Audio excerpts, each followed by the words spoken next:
production of Fox Sports. We are Black Hawks. We are Florida. Last night at the ballpark, the Marlins got a big night from a surging starter, Henderson Alvarez. Hey, have you heard about Jake Marisnick? The rookie hit his first Major League homer. Now that is a big moment.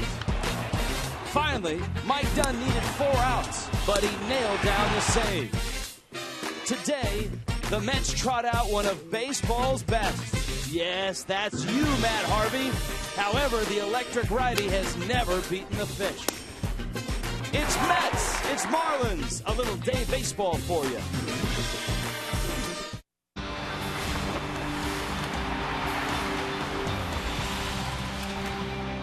It's August 1st. In Miami, today, that's right, day baseball. Group shut, AC on. Mets and Marlins finish off a 4-game series. Mets won 2 close ones to start.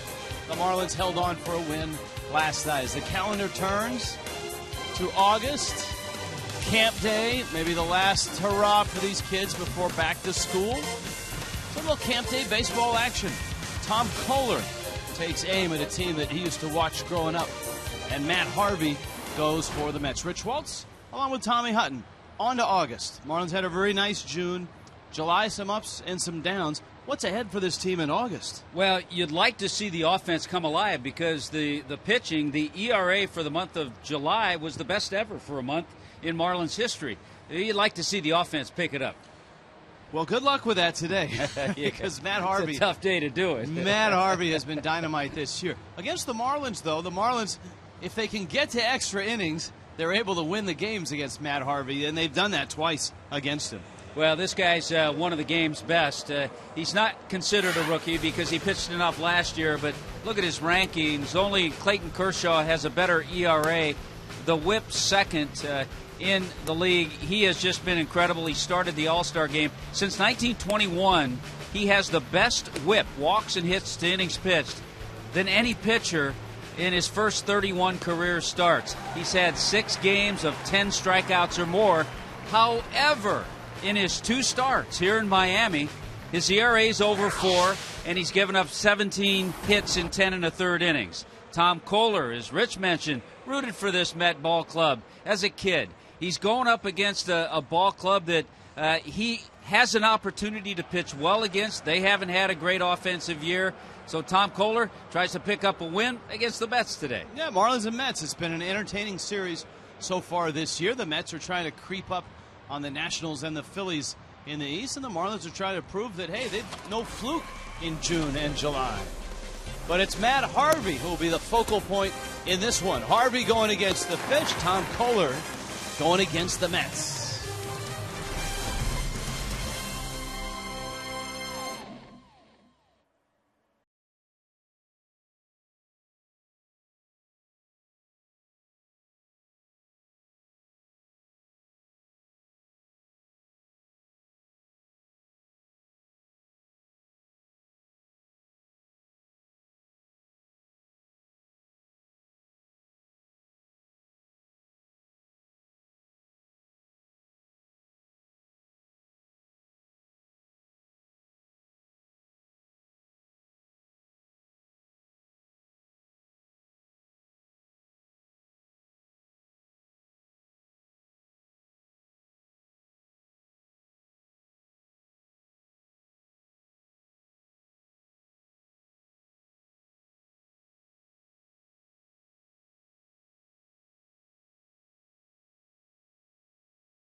here.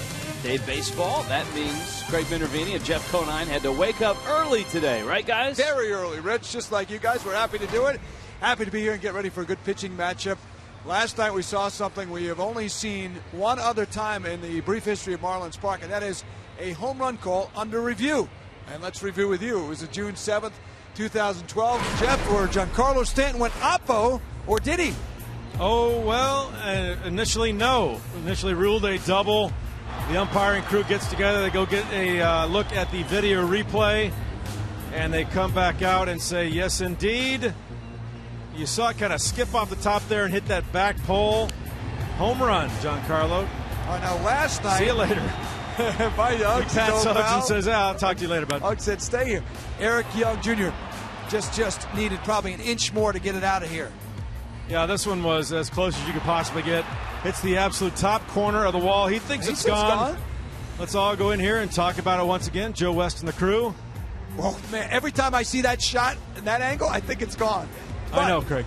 Terry Collins did not think that way. I asked him about it today. I've played enough games in this park. I haven't seen, even in batting practice, a ball come off the wall like that. So I thought it had to have hit on top, perhaps on top of the wall, and then maybe came up and hit the bushes on the way to come off the wall like that. And I didn't know if it hit a seam that came off funny. So when I just went out there, that's the first thing Andy said. He said, yeah, I agree. He said it didn't come off like you would expect. So he said, we'll go look at it. And, that's all you can ask after that. Fletcher, the umpire he was talking about, and it turned out to be a key spot because Young wound up staying at third base. And when you know it, the Marlins won by 1 run. How about that? Do you like the rule? I know you're not a replay guy, but do you like at least that part of it? For that part of it, I'm fine with it. Yeah, You know, for the home run review, you've seen some of them that were turned around that should have been, and others that are taken away that should have been. So I think it's a good rule. My question on that was, let's just say they had called it a home run. Would replay have overturned that, do you think? Did you see enough yourself to say, no homer? Yes. You did? I did. All right. Apparently you didn't, but I did. The first time I agree with you. Then I look at the other one, and that's why you said yesterday, I looked at it 50 times, and it was as close as you can get either way. All right, we got baseball coming up. Let's get to it. We got a good matchup. Matt Harvey and Tom Kohler coming at you as the Marlins and Mets meet in the series.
Florida, brought to you by Toyota. Let's go places. By AT&T Uverse TV. Check availability. 1-800-PICK-AT&T. Rethink possible. By Just for Men Mustache and Beard. and by Checkers. Feast on. Mets and Marlins for the 15th time this year. The Marlins have won 9 of the 14 matchups already this year. Here come the Mets. Brought to you by JM Lexus. EY Jr. is in left field. Justin Turner gives Daniel Murphy a day off. David Wright is in there. So is Marlon Byrd and Ike Davis. John Buck, day game after a night game. Juan Lagares is hot right now, the center fielder for the Mets. Omar Quintanilla is at shortstop. Matt Harvey hits ninth. And Tom Kohler, who would like to forget his last start, would like to pitch like his previous start, and that was the one in Colorado. Yeah, he would like to remember, Rich, the start at Coors Field. 7 innings, had 7 strikeouts, did not walk a batter. And if you remember in that start, he had a tremendous slider. That was his key pitch. We didn't see that as much last time out as lost to Pittsburgh. So Tom Kohler, 0-1 in his career in 5 games, a couple of career starts against the Mets. He'd like to try to pick up his first ever win against New York.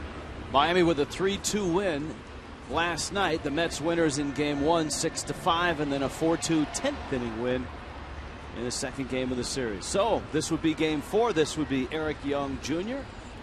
And this would be Pinch-A-Penny's first pitch.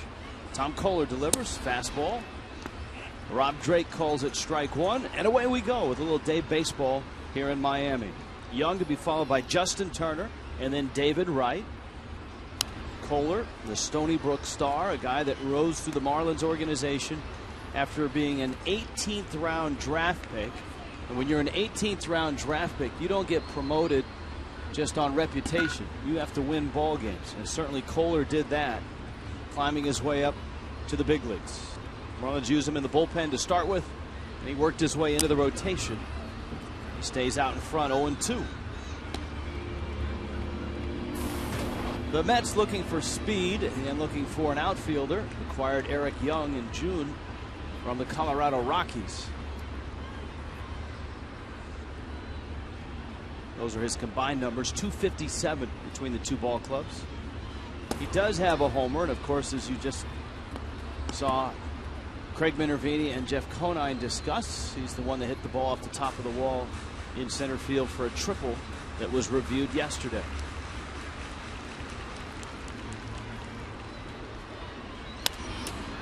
Sends that one out into shallow center. Echeverria's back out there at shortstop after a night off last night. And a perfect segue for Tommy Hutton to dive into Cleveland Clinic's defense. Well, we'll dive in it quickly. We've seen the outfield with Yelich, Marisnick, and Stanton. Ed Lucas, Logan Morrison at the corners. Echeverria back in there at short. His double play partner Donovan Solano, and Jeff Mathis behind the plate. See, if you're not awake, the defense music is designed to wake you up. That got me going. It's like a good shot of Cuban coffee. Justin Turner now, he takes in. Daniel Murphy is out of the lineup, getting a day off, which for the Marlins isn't such a bad thing. Murphy usually comes up with a hit or two a game against the Fish. Turner used as a pinch hitter a couple times in this series. Kohler misses down low. Well, the Mets coming off a pretty good month of July, 15-12. Marlins during the month of July, 12-14. Turner jumps on that one and drills it down the line and to the wall. Yelich to pick it up. It's a double, the 7th of the season for Justin Turner. Doesn't matter who Terry Collins puts in that number 2 spot or plays at second base, whether it's Daniel Murphy or Justin Turner. But that fastball had a whole lot of the plate and was belt high and was in a great hitting area. Turner, the Cal State Fullerton star and part of a national championship team back in 2004, has made a mark for himself in the big leagues as a versatile bench player, pretty decent pinch hitter, and he doubles here. Now David Wright, Marlon Byrd, probably the 2 best bats that the Mets have in their lineup, obviously with Wright, but Byrd has been very solid this year as well. And Kohler misses away. Fastball command. As you see Wright's numbers with runners in scoring position. Fastball command, Chuck Hernandez said about Tom Kohler, is imperative. And he had it in Colorado. He didn't have it in the 7-5 loss to the Pirates. Those are pretty good numbers, by the way, for David Wright. Those were career numbers, so just 5 points under 300 in his career with runners in scoring position. He's got one there right now in Justin Turner.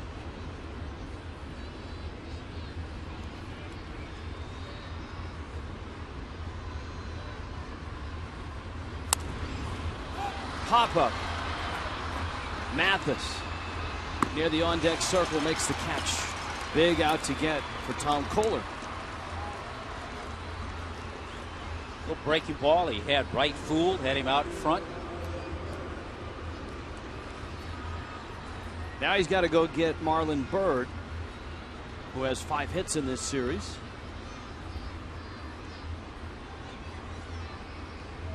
Mets getting a double from Justin Turner. We're just underway here in Miami. Glad you're with us. It's camp day. Whether you're a camper or not, you're welcome here. But the outfield is filling in with a variety of colors. Campers with their bright shirts. Got the red, the orange, the green, little blue.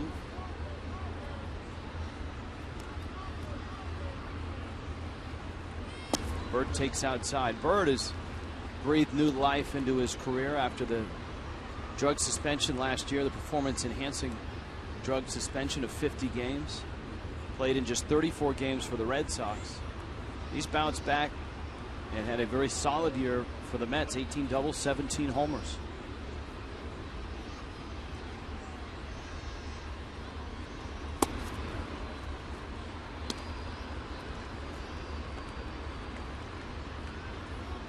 We've turned the page to August, but July was a good one for Marlon Byrd. Jason Worth had that run of a week where it seemed like he homered every day.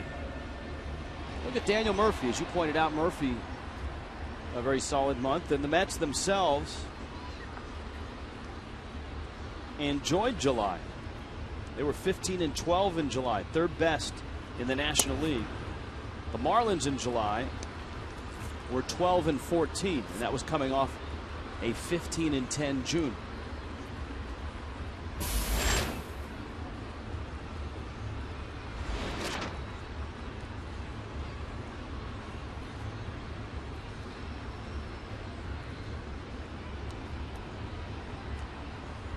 Byrd ready, Kohler ready. Turner's got a huge lead at second.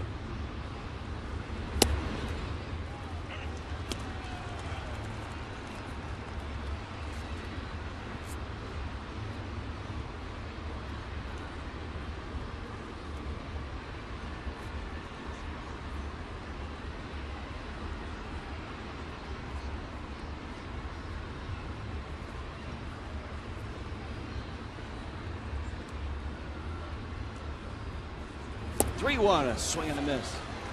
That's 3-2. Got him to chase that slider. Marlon Byrd thought he was going to see 3-1 fastball, and that was that pitch we saw a lot of good ones in Denver. Not a pitch that Kohler had used a lot. No, it was something that he'd been working on, though, with Chuck Hernandez. And with Jeff Mathis, too. He talked about it. Mathis behind the plate today. 3-2 coming to Byrd. Just missed.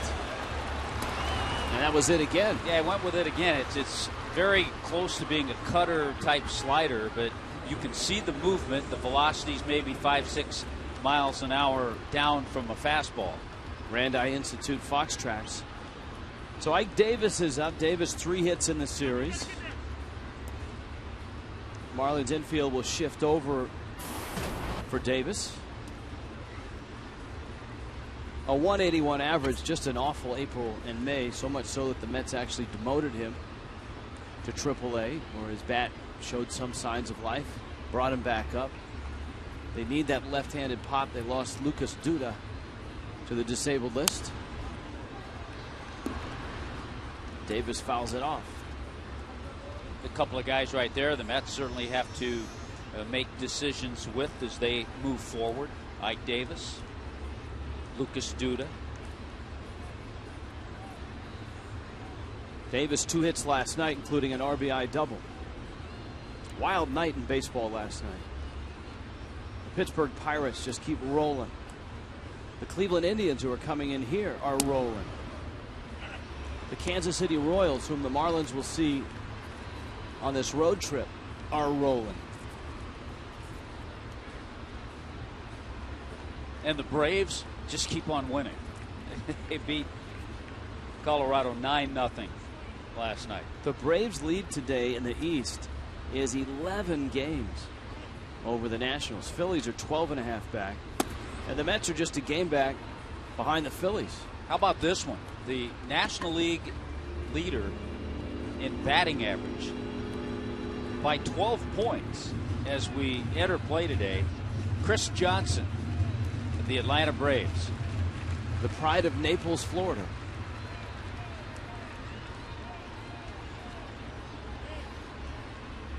Turner still at second, Birds at first. Davis takes up, throw behind the runner, and had Echeverria held it, they probably would have had Turner. Boy, that was such a quick throw. Echeverria knows that if he hangs on, he probably tried to sneak the tag on Turner a little too quickly. But watch Mathis. From his knees, it's right there. You saw his target. He wanted that fastball up. Good effort. So the Mets have extended Kohler to 21 pitches here in the inning. Kohler trying to collect himself and get Ike Davis.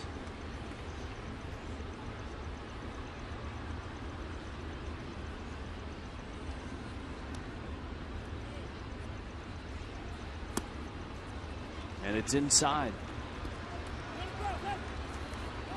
I guess it's an indication, and you see John Buck on deck. A lot of deep counts for Kohler. This is the 5th hitter of the inning.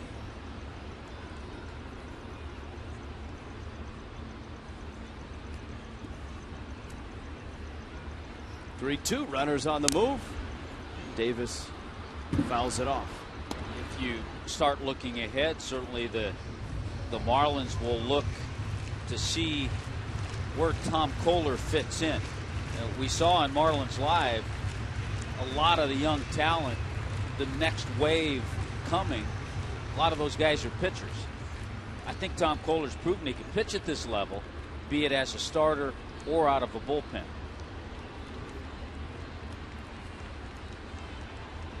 On the move again are the runners. And that sounds simple, that a pitcher should be able to do both, but not a lot of guys can do both. Not a lot of relievers have good enough secondary or third pitches to be starters.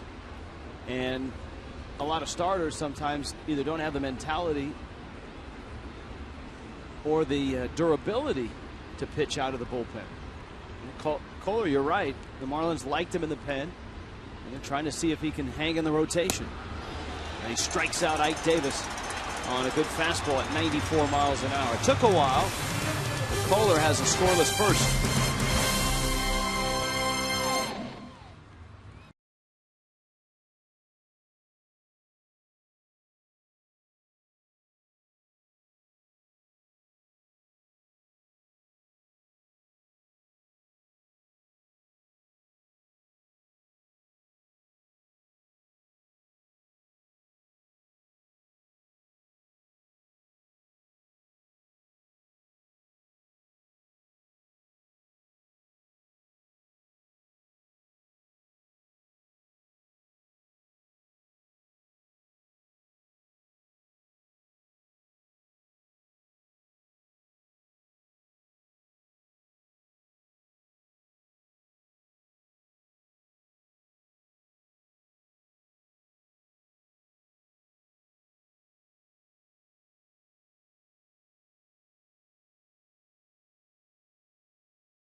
outside of Marlins Park right now.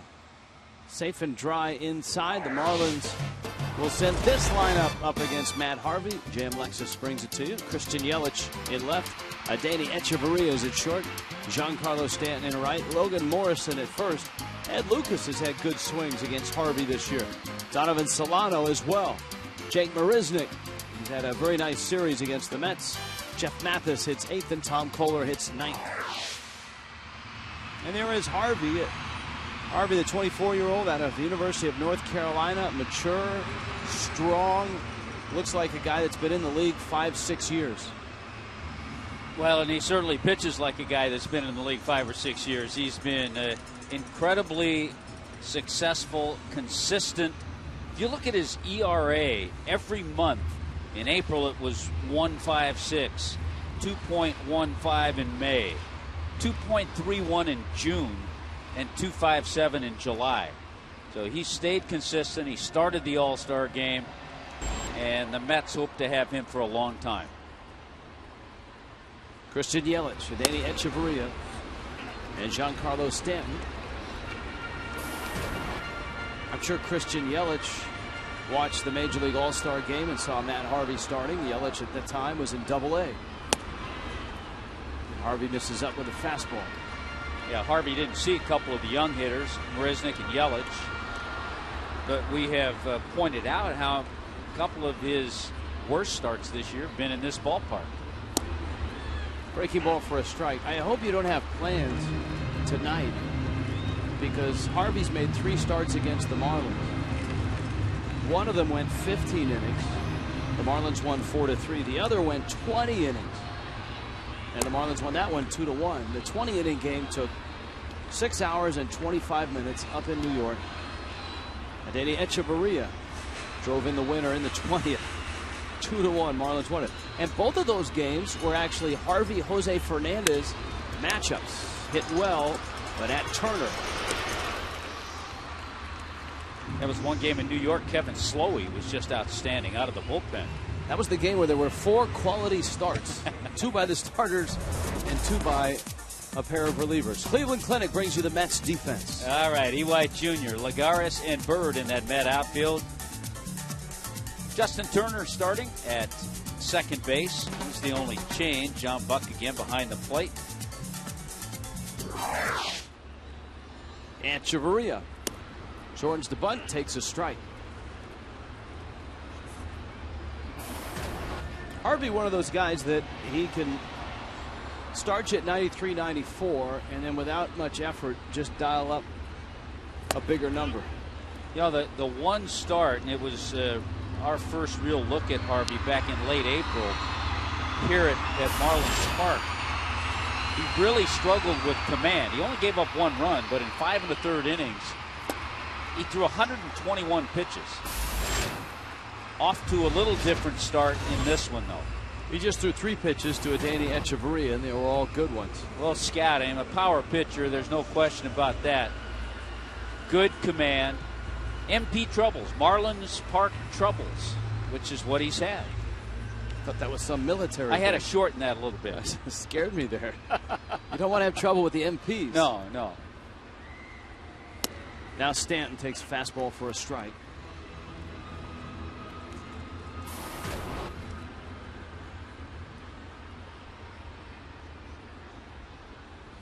Stanton had that torrid run in the Pittsburgh series. Has cooled off here in the Mets series. The Indians are here tomorrow night. To show you how this isn't the greatest place and hasn't been the greatest place for Harvey, all year in his 21 starts, he's only had 2 starts of less than 6 innings. And they've both been here.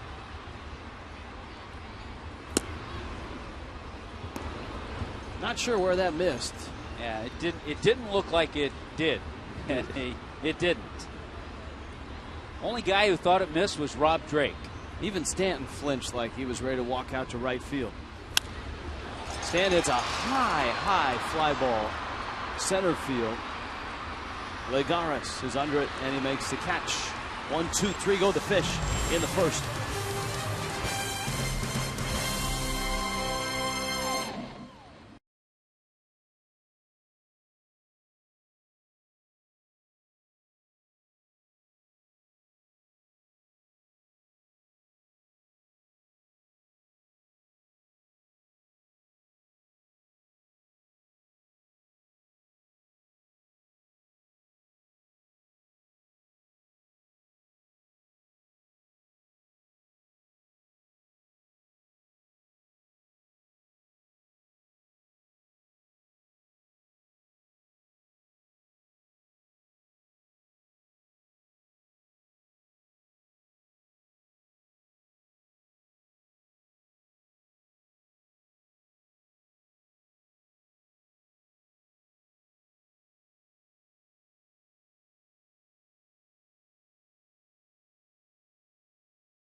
Weekend series, you got the Indians coming in. Fireworks Friday tomorrow night. Sir Pizza 4-pack includes 4 tickets, 4 personal Sir Pizzas, and 4 Pepsi soft drinks for just $60.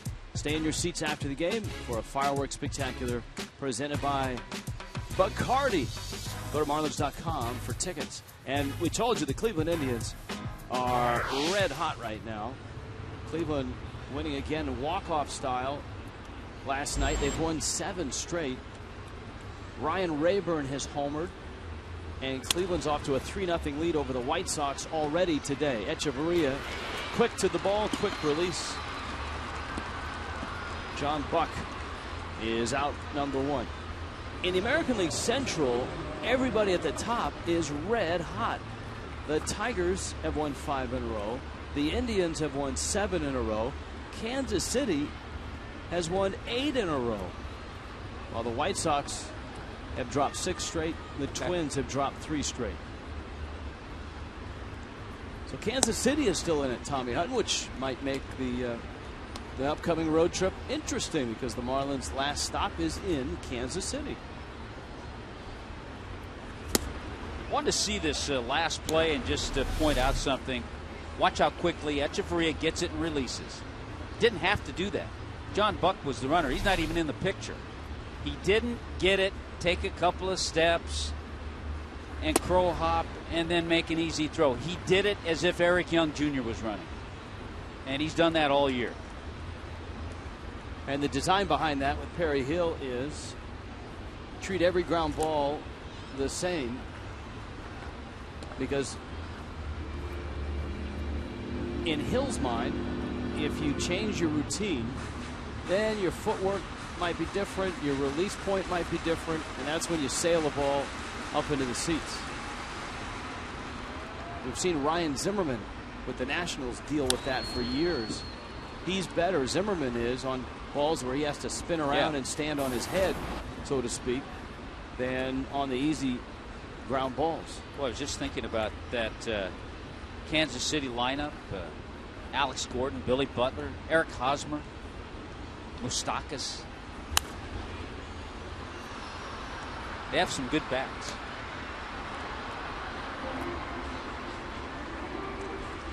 Billy Butler's nickname is Country Breakfast. Who says they don't have nicknames like they used to? What's not to like about that?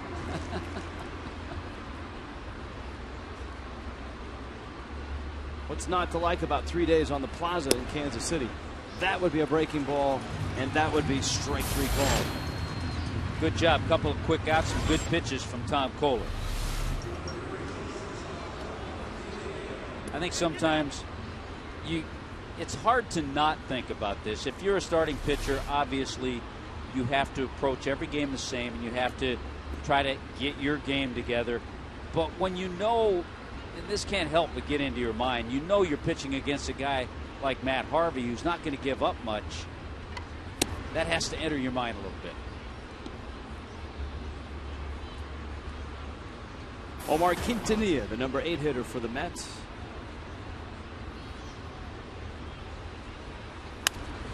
That one fouled off. With Pittsburgh's win last night, they've won 4 games now against St. Louis. I guess it shows how well the Marlins were playing. They took 2 of 3 from Pittsburgh before the Pirates went back and have gone 4-0 against St. Louis, who's lost 7 straight.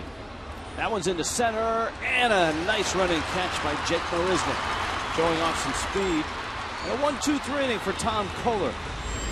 Marlins and Mets scoreless.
Going after Logan Morrison, Ed Lucas, and Donovan Solano here in the second. AT&T U-verse presents a Twitter poll.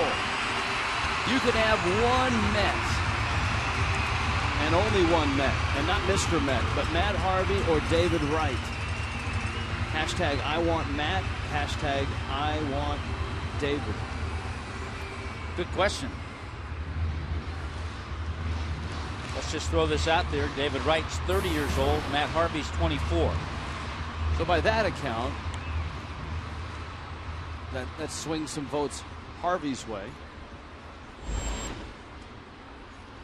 What's more valuable to you, a perennial all-star position player or an ace at the top of your rotation? I always lean for that guy who's in there every day. I know the ace can turn things around, but the guy who's in there every day, such as a David Wright, he can help you win a ball game every day. Logan Morrison right now. Well, the tough part about David Wright, and certainly it's frustrating for Met fans and frustrating for Wright, is the Mets have been unable to build a lineup around him. You and I were talking a little bit before the game about two just outstanding players in New York, Derek Jeter, David Wright. They've had great images on and off the field.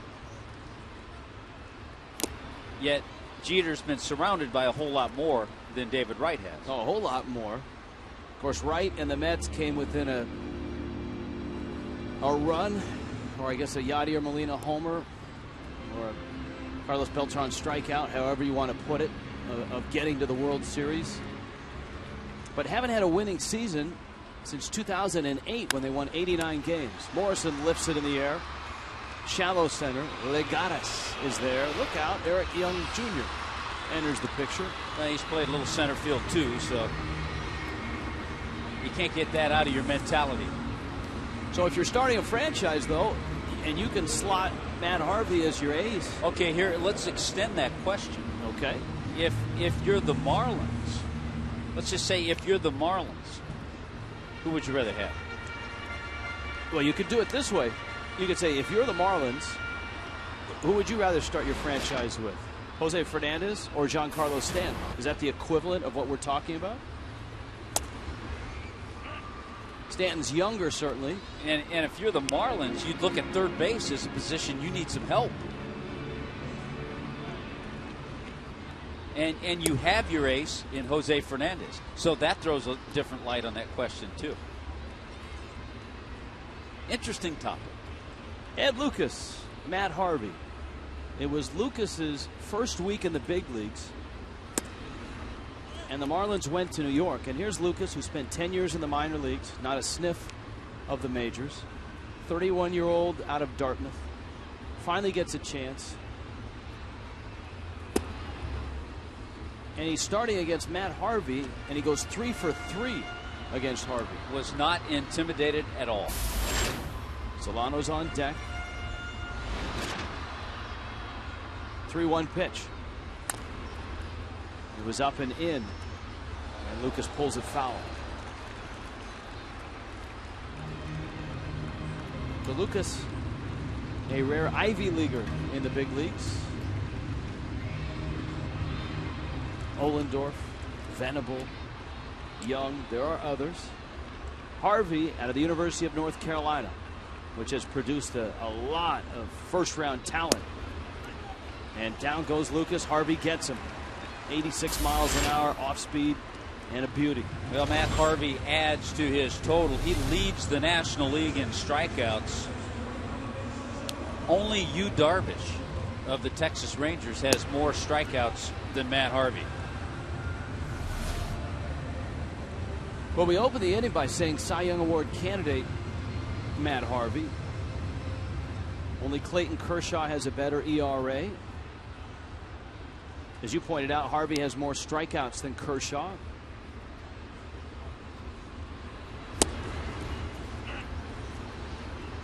Harvey doesn't have the innings compiled that both Adam Wainwright and Kershaw have. Second and whip. 0.88 walks, hits per innings pitched.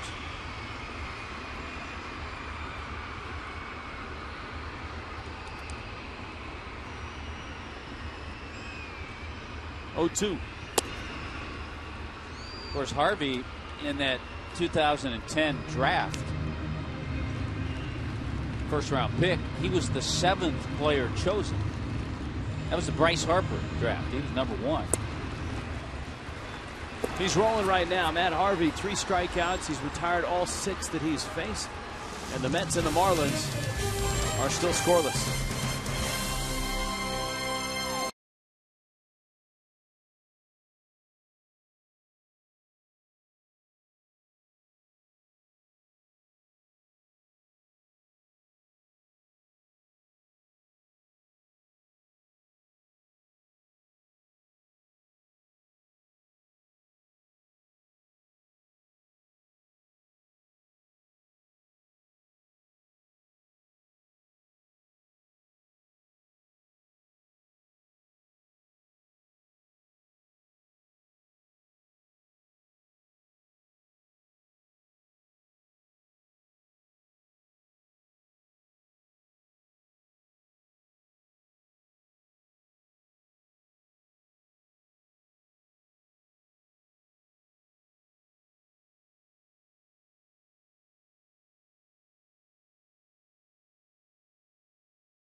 Presentado en SAP por Coventry Healthcare of Florida. Camp Day,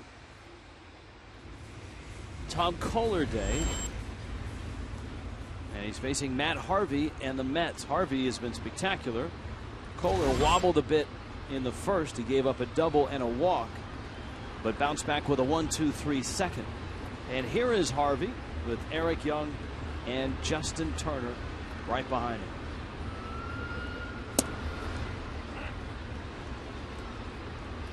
We've said it a couple of times this year in big picture terms. Obviously, in the Twitter poll, we were asking everyone, who would you rather have, Harvey or Wright? But in big picture terms, the Mets, with Wheeler, with Harvey, have the makings of a nice young rotation. You heard Terry Collins talking on Marlins Live about Miami's rotation. And Kohler, of course, the number 5 starter. Henderson Alvarez now has to be considered. Everyone was talking about the young threesome with Evaldi, Turner, and Fernandez. You've got to put Alvarez in that group now. He's compiled 3 consecutive really nice starts. Gives you a little different look. A lot of hard sinking fastballs, lots of ground balls. Had 18 ground ball outs last night. Eric Young now. And he takes a strike. Moving forward, the challenge for both organizations. Bats, run producers. The Marlins do have young position players out there. Obviously, the outfield is quite young. 23, 22, and 21 from right field over to left. However, it's still a lineup that's not producing runs. And the Mets have had the same issues this year. Well, the Marlins in this series have 16 hits, 13 singles. You heard Jeff Conine point out as well, the Marlins do have a nice wave of young pitchers coming up. They've got good young position players here. those guys can turn into big leaguers, or you can turn them into big leaguers by trading them to get a piece that you need. Say you haven't been able to develop a catcher, or you haven't been able to develop a third baseman. Well, the way to get one of those is to take a young pitcher, either in the minor leagues or a position player or whatever, and go get him. Here's the 2-2. Little tapper. Solano flips to first. Let's check in with Craig Minervini. Rich, 7 one-run games of the 14, another couple of 2-run games. I asked Terry Collins why so many close games between these two teams. They can pitch. Those guys, they got great young arms. I mean, you know, the other night we sat here and raved about Wheeler. Well, their guy was pretty stinking good. The guy last night's good. The kid today's got great stuff. So, you know, you're going to play close games. And as I keep looking, you know, even the games, if you can score 3 or 4 or 5 against them, you got a chance. But that doesn't happen very often. And even, you know, a lot of the games they've lost, they've been in it. Keep this in mind, though they've seen Jose Fernandez, they will not see him in this series. And it's always nice, guys, to hear the other side talk about the Marlins, who we've been able to watch day by day and know that while they're 24 games under, they certainly haven't played like that for now 2 months. Yeah, normally, Craig and Tommy, we go to advanced scouts from other teams, especially advanced scouts from National League East teams that we see almost on a daily basis around the league. Into right, and it falls. Justin Turner has a couple of hits. He doubled back in the first, and he singles here in the third. There was one advanced scout the other day that said, among other things, he touched upon Jose Fernandez. He said, Adeiny Echeverria is the best defensive player I've seen all year, which is refreshing to hear because you don't hear it on national shows. You don't hear it even in publications, on internet sites. But it's a guy that has seen Echeverria a lot and has seen a lot of other shortstops and center fielders and the like. I had a scout tell me the other day after the 13th strikeout performance of Jose Fernandez, he said that was Gibson-like. That was Bob Gibson-like.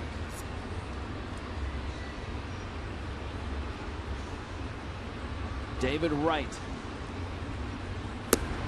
That's why one of the things I enjoy most about many of the preseason publications, Sports Illustrated especially, is they get a take from an anonymous scout, a guy that sees the teams on daily basis.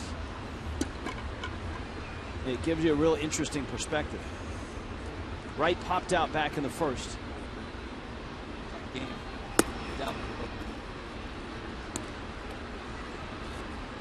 3-0 for the Mets captain.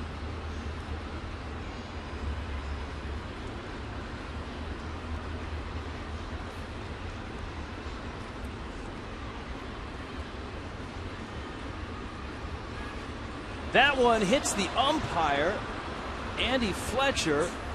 Somehow it went right through Logan Morrison. It hit Fletcher.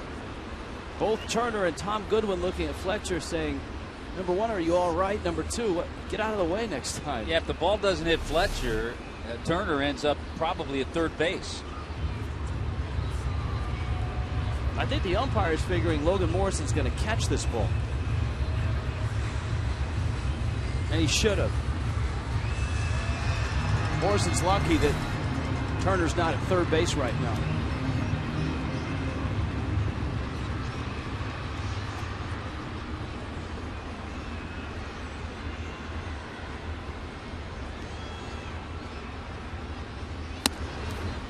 Wright walks. This is the area of the lineup that Kohler had trouble with in the first. And here comes Byrne. And here comes the legal portion of our telecast. This copyrighted telecast is presented by the authority. The Miami Marlins may not be reproduced or retransmitted in any form. Accounts and descriptions of this game may not be disseminated without the express written consent of the Miami Marlins.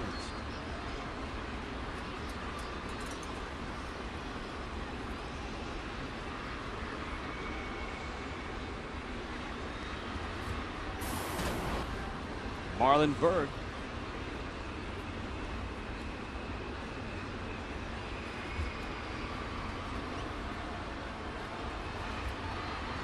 Turner at second, Wright at first. Byrd digging in here in the third. And he gets hit.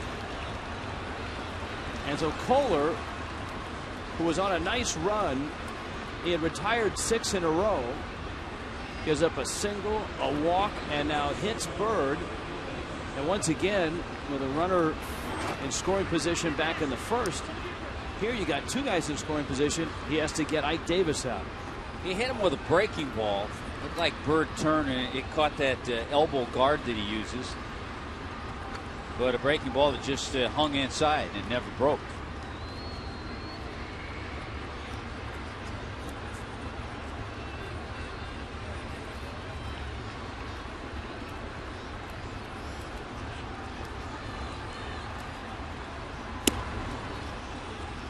Now he misses with a fastball, and obviously there's no room for error here. 2 walks, a hit batter, 2 hits. It was a long at bat for Davis back in the first.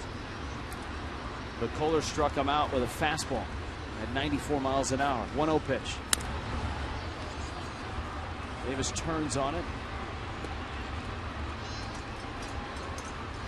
Ball and a strike. 54 pitches in, though. In the top of the third, bases filled with Mets. Turner, Wright, and Byrd.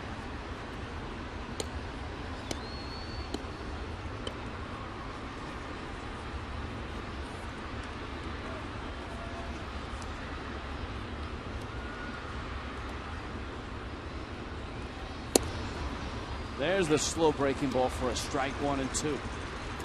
Yeah, that's the curveball in difference to that slider that's a little harder.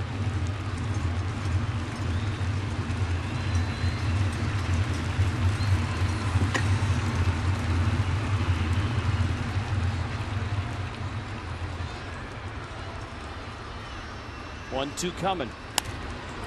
In the air. Foul territory. Lucas makes the catch. Kohler gets Davis again to escape trouble. In Miami this afternoon, the Marlins and the Mets scoreless.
This game. End of the series here today. The Indians in for the weekend. On Saturday, it's a Saturday Spectacular at 7:10. Get the all-you-can-eat seats for just $27. Enjoy a post-game concert on the West Plaza with Sensato featuring DJ Laz. And it's presented by Heineken Light. Drink responsibly. Go to Marlins.com today. probably be our last camp day. Kids getting ready to go back to school pretty soon.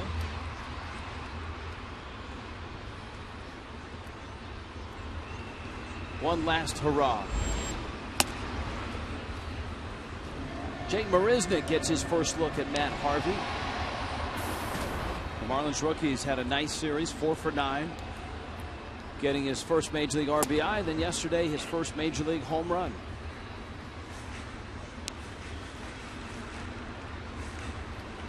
He told Craig that the ball's going to his parents.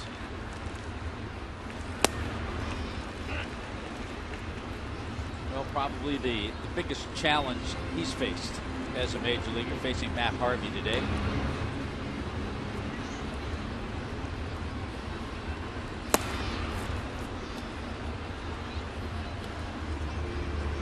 We're talking about that draft that Harvey was involved in 2010. Bryce Harper picked first. Manny Machado picked third in that draft. But also picked ahead of Harvey, who was the 7th pick, Drew Pomeranz, the left-hander we saw last week in Denver. The slider that Harvey is throwing right now is nasty. He has struck out the last 3 he's faced. He has struck out 4 in the ball game. And here comes Jeff Mathis.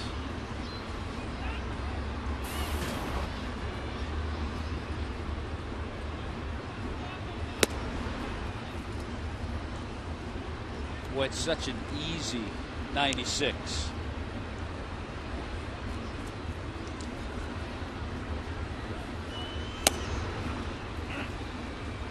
We've gone over all the numbers, the whip, the ERA,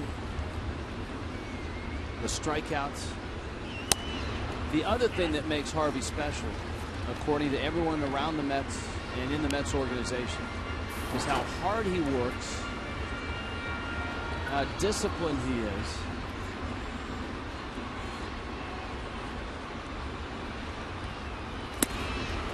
And he's just blowing it by people right now. Wow. He strikes out Mathis. He has struck out 4 in a row, 5 already. Well, he's got it all working, too. We've seen the various breaking pitches, the heat that he threw by Mathis.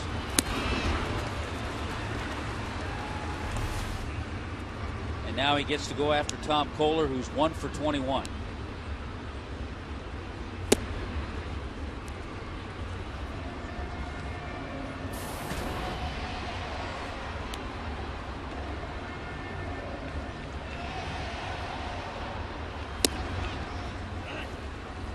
At the letters, a strike.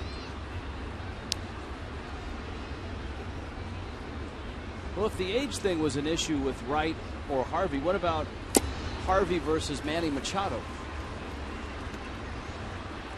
Well, you're still talking starting pitcher and everyday third baseman.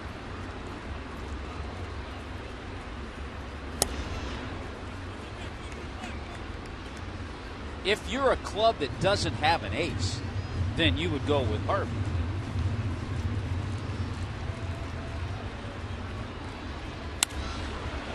Kohler! How about that? Into right center field. Well, it's not that hard, is it? I mean, here's Tom Kohler, 1 hit in his career. He's watched Harvey just carve up Miami in the first 3 innings. And he bangs one into right field for a hit. He could just go back. He could tell his offense, say, hey, guys, you know, just look at that fastball, take it the other way.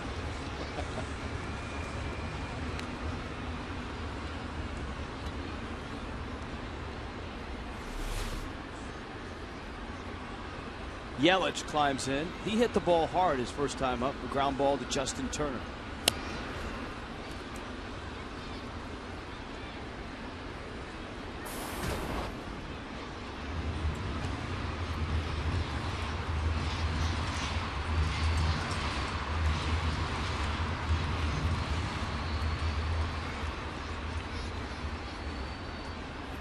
Oh, 1.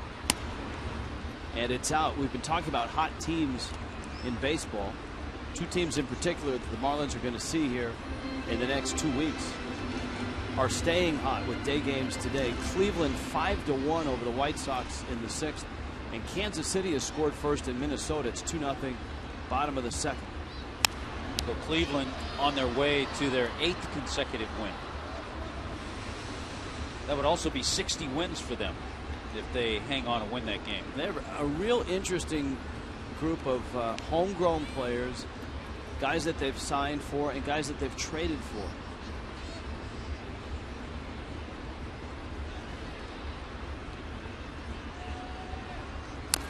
Fouled at the plate. There's Drupal Cabrera, they got from Seattle. Carlos Santana, that they got from, I believe, the Dodgers. Jan Gomes, they got in a trade. Mark Reynolds, they signed as a free agent. Mike Aviles is playing in the infield for Cleveland. Drew Stubbs came over from the Reds. 1-2 is up and in. Monty Chisenhall. It's a great name.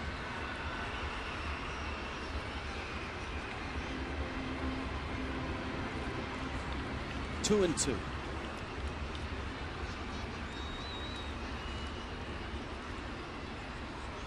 It's in. If Matt Harvey went out into Central Park now for the Jimmy Fallon show to interview Met fans, you think they'd recognize it now? I think especially after that bit, not necessarily the All-Star game, but yeah, I think a little bit more now. The best guy that was the guy wearing a Matt Harvey jersey that didn't recognize Matt Harvey.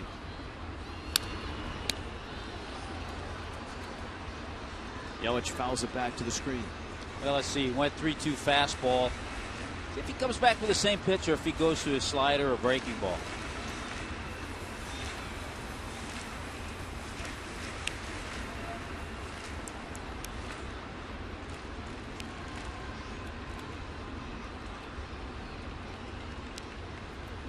Kohler moving, 3-2 again. And another bouncer. Turner gets the out at first. So Harvey gives up his first hit. But the Marlins and the Mets are still scoreless.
You know what happened? Just as much fun as the campers. Well, if the campers get out of line, we know where we can turn. Oh, yeah.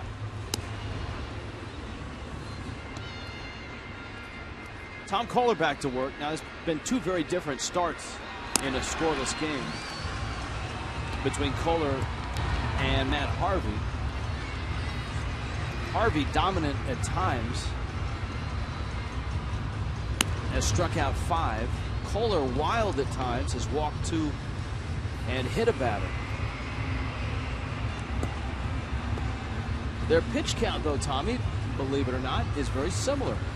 Kohler's thrown 56 pitches. Harvey's thrown 51.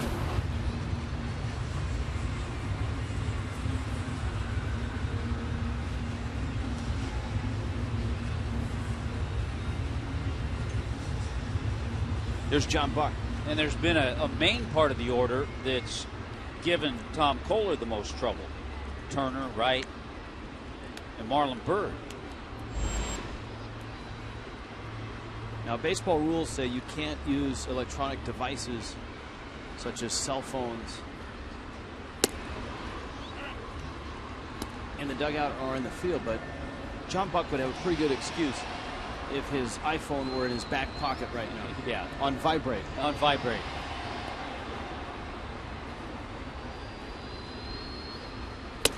Buck's wife's due date is today.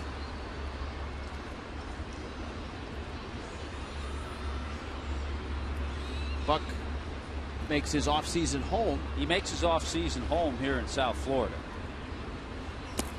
I am assuming, and I don't know this for a fact, that she would be here.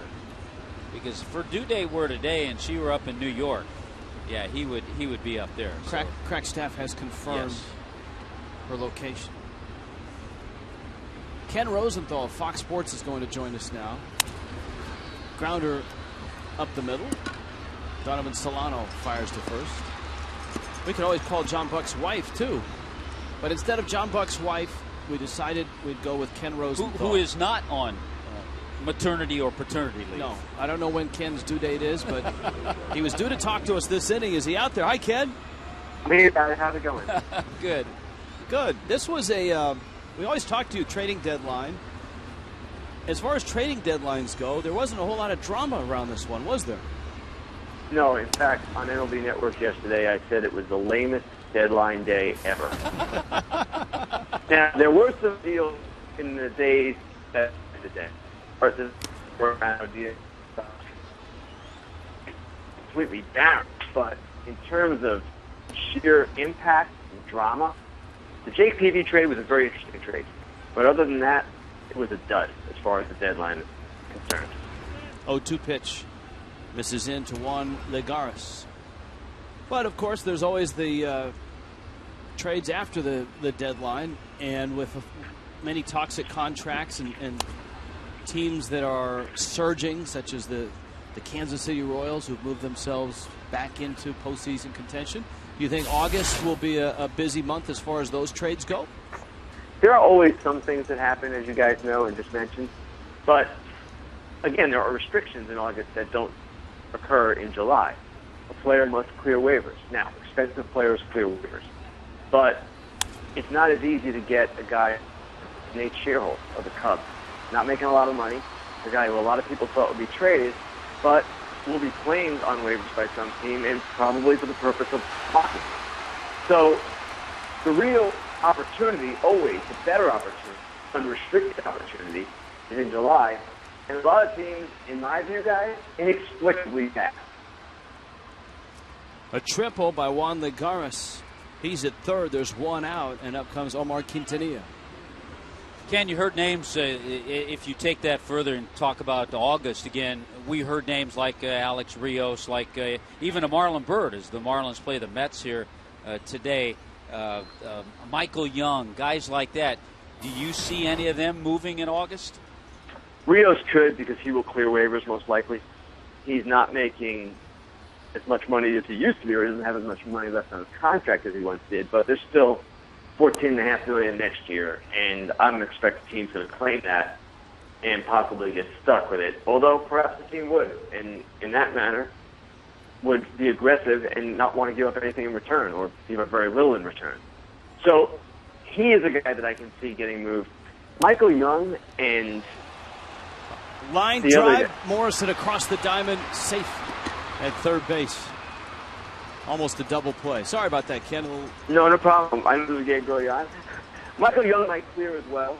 High salary guy, although Texas is paying the bulk of it. And then who's the third claim? Oh, Marlon Byrd. He will not clear waivers because he's making so little. Someone will claim him, and the Mets have shown very little inclination to trade him anyway. So what I don't understand, guys, is why teams don't float players that they don't intend to retain, get what they can, save the rest of the money on the contract, and take it from there. But for whatever reason, a number of teams were reluctant to do that. Matt Harvey at the plate right now with 2 outs. Juan Lagares at third. Scoreless ball game in the fourth in Miami. Ken Rosenthal of Fox Sports, MLB Network, FoxSports.com. Harvey hits a ball to left field. Christian Yelich is there, and he makes the catch. Ken, you got another half inning in you? That was a quick one. Sure, go ahead. All right, when we get back, we're going to ask Ken Rosenthal about the Marlins and the Mets.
By Coventry Healthcare of Florida, lighting the way to better health. Rich Waltz, Tommy Hutton, Craig Minervini in Miami. Ken Rosenthal of Fox Sports joins us now. Let's talk about young pitchers. We're watching Matt Harvey. The Marlins and their fans have had a chance to watch Jose Fernandez pitch. Start with Harvey because he's in our picture and he's starting this game. What have you seen this year, and what does he mean to the Mets franchise? Well, he's the cornerstone of the franchise, much like Fernandez will be for the Marlins. Maybe even more important in some ways because they've been down for so long and they've been waiting for a guy like this. What impresses me the most about him, beyond his stuff and his slider, which is ridiculous, is his demeanor. This is a guy who wants to be great, is not afraid to talk about that, is not afraid to show it, and get after it. And that element, that intangible element that we've seen from him, is often what separates a really good pitcher from a great pitcher. It's what makes Verlander great in Detroit. He has that extra mental edge beyond brilliance with his stuff. So I've really been impressed by him. He was worthy of starting the All-Star game, and he is going to be a lot of fun to watch in the years ahead. All right, well, you were wearing your bow tie at the All-Star game. You also had a chance to see Jose Fernandez. You were talking about intangibles. There's a lot of those with Fernandez as well. Agreed. And again, much different guy, much different background. We all know that. But yes, he has a joy for the game that is really refreshing and great to see. And all of those things I mentioned with Harvey, you guys would know better because you've been around him much more. They seem to be there with Jose Fernandez as well. So it's going to be really exciting in the years ahead to think of these two guys, maybe Zach Wheeler, and maybe Strasburg, of course. And the NL East, with all of this pitching, is going to be quite interesting. Well, there's the comparison between the two. 21 starts for Harvey, 20 starts for Fernandez. Harvey with the better ERA. Fernandez, of course, is just 21. He turned 21 yesterday. Harvey at 24. Going deeper into Miami's rotation, Jacob Turner has been very good. Nathan Eovaldi has shown signs of being the guy the Marlins had hoped for, and Henderson Alvarez's last 3 starts have been outstanding. Well, I liked Henderson Alvarez in Toronto, and we've talked about this before, I think, guys, but the deal they made with Toronto, for all the controversy that surrounded it, when it is remembered as a baseball deal, is going to look very good for Miami. And I love Echeverria, Henderson Alvarez, Marisnik now, and of course we've got a couple of pitchers still to come. It's a lot. And these players all should be part of the Marlins' future. And you look at Jacob Turner, he was part of a trade as well. You look at Nathan Eovaldi, the same. They've got the nucleus of a pretty interesting team going forward. 2-0 pitch to Stanton, a swing and a miss, and it's 2-1. And we've talked about that this series. The challenge for both of these franchises is, it seems like, as you pointed out, they've got the rotations, the foundation for the rotations are built. Chopper to short, Quintanilla airmails it. Stanton is safe, headed towards second, and he's going to get there in front of the Buck throw. The cornerstones are set as far as young rotations. Moving forward, it's runs right now that Miami is looking for, and it's offense certainly that Terry Collins would like to get, and some help for David Wright. Absolutely. But in Miami's case, I actually see a little bit more meat on the bone than I do with the Mets. Obviously, the Mets have David Wright. Okay, great player, no question about it. But when you look around the diamond, there are probably more Marlins players you would want besides Wright than Mets players. The outfielders are certainly young but promising, and Stanton is still there. So there are some things there to like, and I believe Echeverria eventually will hit a little bit too, as he has, better. So I don't see as much with the Mets. I see much more of a void with many positions. So in that event, yes, Miami has, again, the makings of an interesting future. Logan Morrison at the plate. Giancarlo Stanton at second on the throwing error by Omar Quintanilla. And the Marlins have a chance here to get on the board first against Matt Harvey. Morrison pops it foul and out of play. Ken, do you think the Marlins got many calls on Giancarlo? Oh, they did. There's no question about that. And I reported, I think about a week ago, that the Rangers were calling them every week. And I believe that pace actually increased as they got closer to the deadline. There was that report about Pittsburgh making a big run. They didn't make necessarily as big a run as that report out of Pittsburgh indicated, but they did show interest. And there are other teams as well that showed interest in Giancarlo. If they get to the point where they want to trade him, they will have no problem trading him and no problem getting a great deal. The Marlins just saw the Pirates. Next week we go into Pittsburgh. They didn't really make any moves. Do they need to? Yes, and I was disappointed that they did not do anything, and I thought it was short-sighted of them. Listen, they're playing great. What's going on in that ballpark on a nightly basis, particularly this week when they've won the first 4 games of a 5-game series from St. Louis, it's electric, and it's so refreshing to see. But they had a chance to enhance themselves, and I'm not talking about getting Alex Rios and taking that contract on or overpaying for Hunter Pence. There were lesser players out there. Nate Shearholtz is one. Good player, not a great player, but someone, in my view, they should have been able to make a trade for. And why they didn't kind of escapes me. Speaking of electric, a 98-mile-an-hour fastball finishes off Logan Morrison. And here is Ed Lucas with 2 outs. Lucas against Harvey. Lucas hits a ground ball towards second. Justin Turner has it, and thus ends the inning and our chat with Ken Rosenthal. Ken, great work. We'll see you on the road. Bow tie this weekend. Who's the benefactor? Who's the charity that you're highlighting? Kidney disease.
Marlins. Tom Kohler matching Matt Harvey right now. Time now for the Just for Men mustache and beard play like a champ profile. All-time third baseman.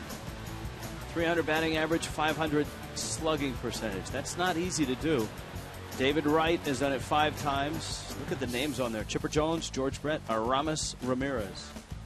And Wright's headed in that direction this year as well.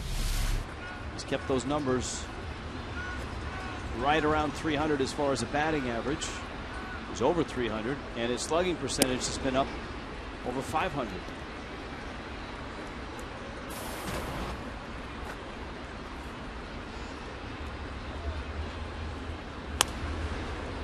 Eric Young Jr. pulls it foul. Well, Tom Kohler trying to continue the trend. The Marlins as a team had the lowest July earned run average, 3.24 in team history. So he's just trying to continue that trend. So far, 4 shutout innings.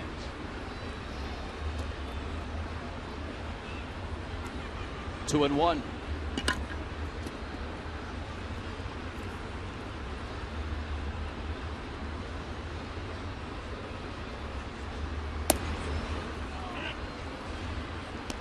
Young didn't like it at the letters, and it's 2 and 2. Always nice to visit with Ken Rosenthal. Love the fact that every week he has a different bow tie on that brings light to and helps support a different charity. Swing and a miss. Eric Young strikes out. Let's check in with Craig Minervini. Well, Rich, kind of like a proud papa, Perry Hill came over to us today and said, hey, you know, you guys talked about everything in the postgame show. You didn't give Ed Lucas any love. Yes, he did make one error, but on a day where you have a ground ball pitcher going, he said Lucas made all the different plays, and I've been so impressed with the way he plays defensively. He had about 4 or 5 direct ground balls, 6-3 plays. He was in on 3 double plays and really did a nice job. No matter where they put Ed Lucas, he came here in late May. In his starts, 2 of them at shortstop now, 52 overall. Maybe not so much of a coincidence. The Marlins are 26 and 16. And Mike Redmond continues to find a spot for him anywhere, even leaving him in when he brought Echeverria in at shortstop and moved him over to second base in the game last night. Well, you see, Craig, during the game, Perry Hill is working. He's out on the lines. He's in the dugout. He's able to watch the postgame show. But Rich and I numerous times referred to the number of assists and the job that Ed Lucas did at short. We'll talk to Bone after Straighten him out. We'll straighten him out. Hey, everybody's been singing the praises of Ed Lucas. He's a guy talking to the coaches, said they didn't even notice in spring training. He's not a guy that jumps out at you. But when you have him on your team, especially at this level, every Marlin fan can tell you how valuable he is. Well, he's the Marlins emergency catcher, and as we've pointed out a few times, that's why Mike Redmond will not take him out of a game.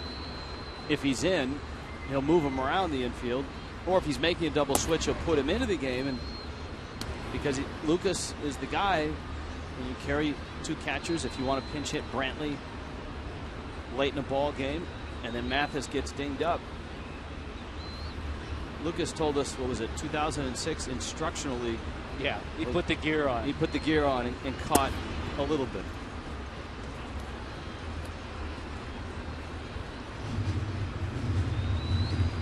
He probably did that. He probably thought, well, maybe he was at that point 3, 4, 5 years into the minor leagues. He thought, well, maybe if I can do that, that'll get me to the big leagues a little quicker.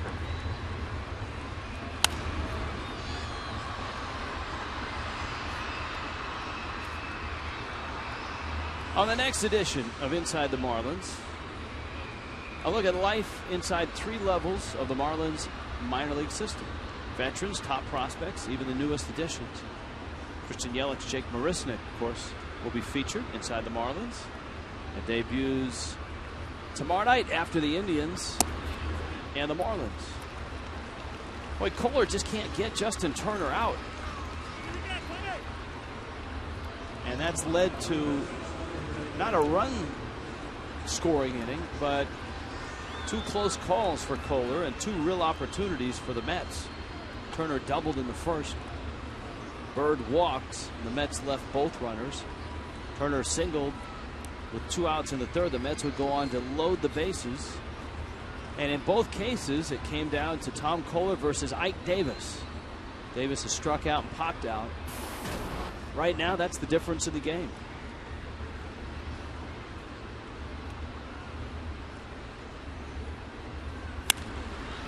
David Wright in the left field. And here come the Mets again. It's the same spot in the lineup that has troubled Kohler. Well, Turner's been on base 3 times. Wright's been on base 2 of 3 times. Bird, who's coming up, has been on base twice. He's walked, he was hit by a pitch. Other than those guys, Tom Kohler's maneuvered himself around the Met lineup pretty well.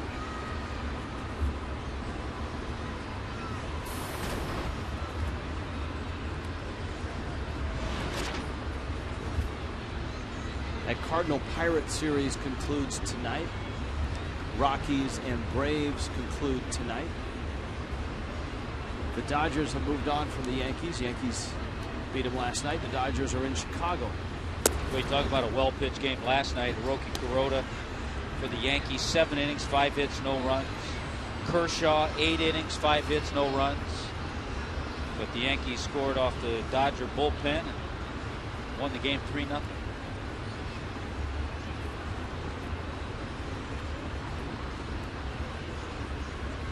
And Dodger fans got to see Mariano Rivera come in for the save.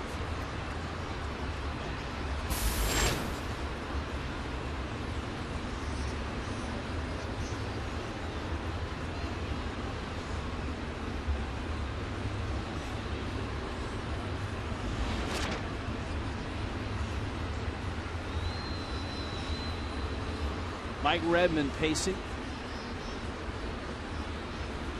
Tom Kohler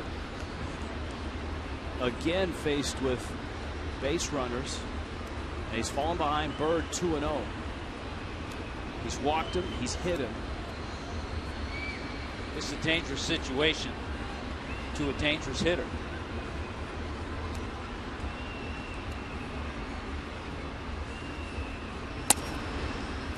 Boy, he gets a borderline strike too. And it's an area where the Mets have struggled the last 2 games. They're 0 for 5 today with runners in scoring position. They were 1 for 7 last night. So that strike on Fox Tracks, that was borderline. 2-1.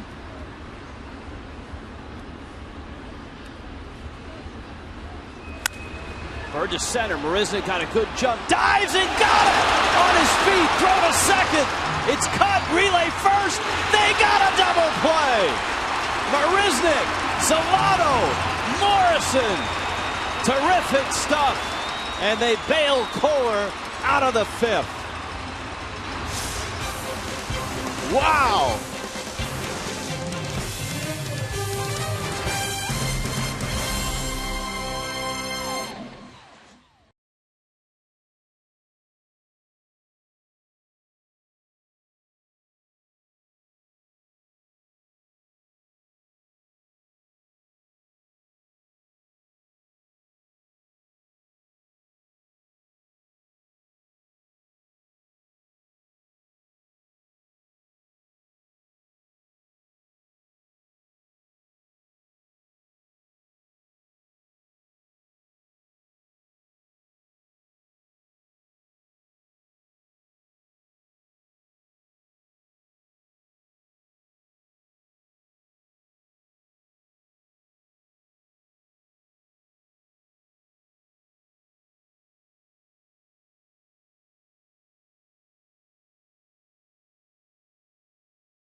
Bueno, here in the estamos inning. siempre pensando en lo mismo, que cada vez que un jugador hace una jugada espectacular, viene a ser el primer bateador, y yo creo que el público le agradece eso porque así le pueden dar a ellos una buena ovación. I know Cookie was talking about that double play. That's all I know. That's a great play, guys. I mean, he's just saying have you noticed how many times a guy makes a great play and he's up to bat the next half inning? It's amazing. The other I thing, remember Tommy Hutton every time that he made an outstanding play, diving for a ball, caught it, and all of a sudden the next time, there, hey, the lefty Cookie, up a bat. Cookie, the thing that we liked about this is that there were actually two options for the double play. I think if Solano lets the ball go, una extensión enorme, the out is hit second. He cuts it off and gets the out at first. So he made a good decision. I thought he was going to go to first, guys. And then he surprised me by going to second. But I think you're right. If Solano lets that ball go, it would have been 8-6. Donovan Solano now. All right, guys, have a good show. All right, guys, you too. I don't think Cookie was connected. I don't think he heard you guys. Okay. I don't hear him. Have a good show. Whatsoever. Yeah, sometimes that happens. But we just, you know what? We just like to sit back and listen to Cookie. I'd like to do that just for like a whole inning. Because then, you hear the spectacular, campo corto, double play. Sí. Lanzador muy bueno. Matt Harvey. 2-2. Toyota Trent. Only pitcher in Mets history with at least 3 starts in a season versus the Marlins without a decision. And we mentioned it, a couple of those starts were matchups against Jose Fernandez. And both of those Fernandez-Harvey starts, neither were in the decision, and both went a long, long time. One was a 15-inning game, and the other was a 20-inning game. There's Marisnik.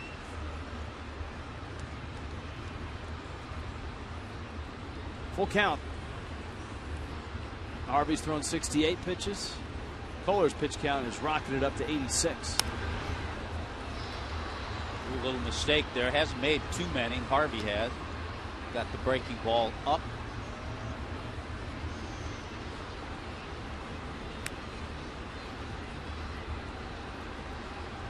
Ubaldo Jimenez, Jose Fernandez.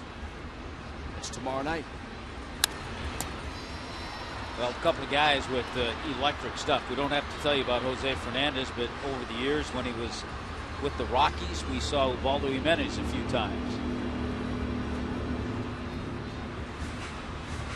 Be Fernandez's first start as a 21-year-old.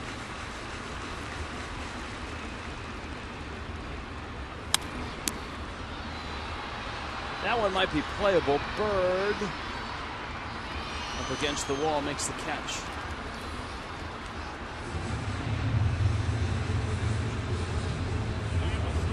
Indians continue to clobber the White Sox 6-1. That's in the 8th. The Indians here tomorrow night. Kansas City a 3-2 lead over Minnesota. Bottom of the 3rd. Everything else is a night game tonight, including the Giants and the Phillies. And the Phillies just can't get out of their own way right now. 12.5 back, 7 under. I'll tell you, the last night the Phillies got their fill of Pill. Brett Pill for the Giants, 3 for 4 with 4 RBIs, a home run.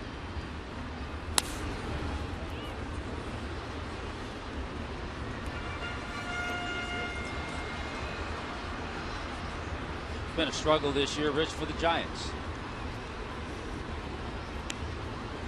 Giants come into play today in last place in that National League West.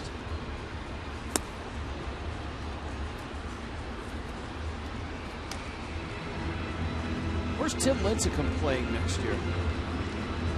You know, it'll be interesting because there are some teams that see him as a relief pitcher now, closer perhaps. Marisnik hooks it.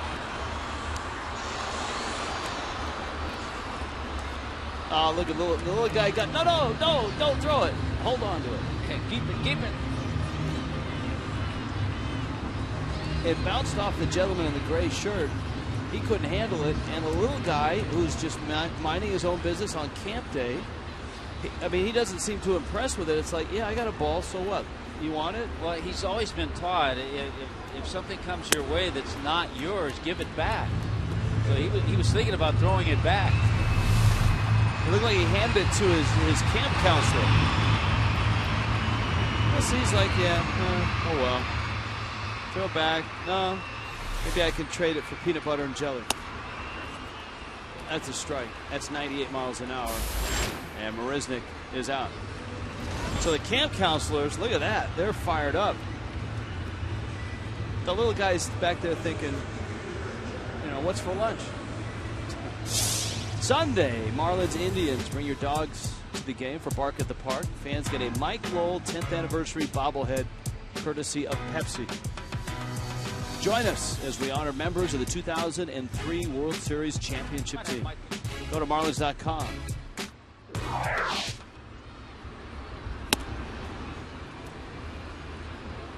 There's a chance, Rich, we may have Mike Lowell join us in the booth for a little bit on Sunday. Might have a few guests that day. Mathis to right. It's carrying, and Bird has to go back and make the catch.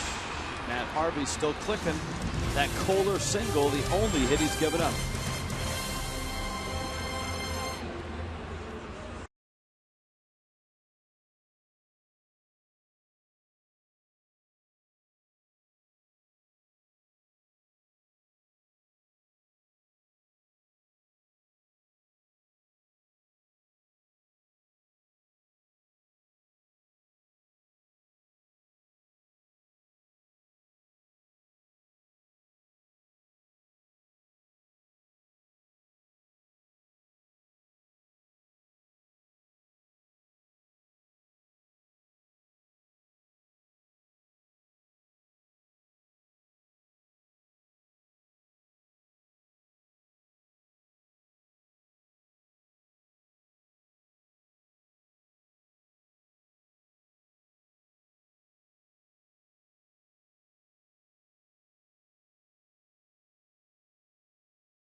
Marlins Park on camp day. Mets and Marlins finishing off a 4-game series.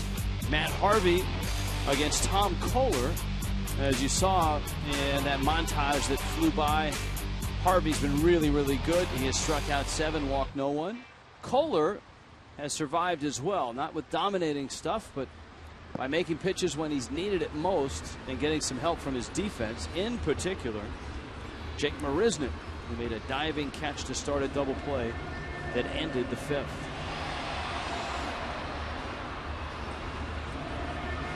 Ike Davis, John Buck, Juan Legares.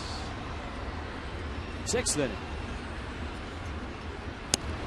Ike Davis has been a focal point of the Mets offense. He's had a couple of opportunities to drive in runs.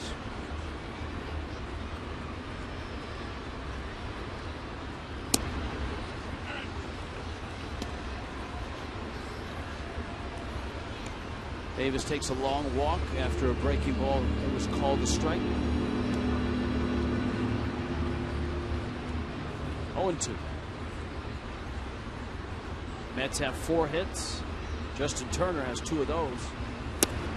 Harvey has looked unhittable, except to Tom Kohler, of all people, who lined a clean shot into right center for a hit. And you know, Tom Kohler has not looked unhittable, but he's actually kept his club in the game. He's worked around a couple of jams, given up just 4 hits. That's one of the things you like about Kohler as you watch him. Yes. He has good stuff. I mean, he's not electric, so to speak, or overpowering. But he knows how to pitch. He has an idea of what he's doing.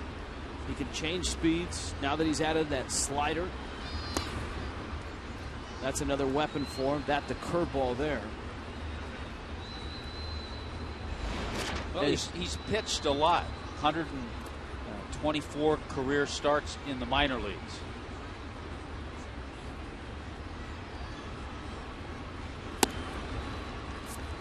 And he loses Ike Davis. So a leadoff walk to open up the 6th. John Buck, who has bounced out twice. They'll take one of those grounders right now from John Buck and hope to turn it into a double play. The double play the Marlins got, of course, was the Marisnick diving double play. Last night, Henderson Alvarez got 3 double play balls. One of them from John Buck.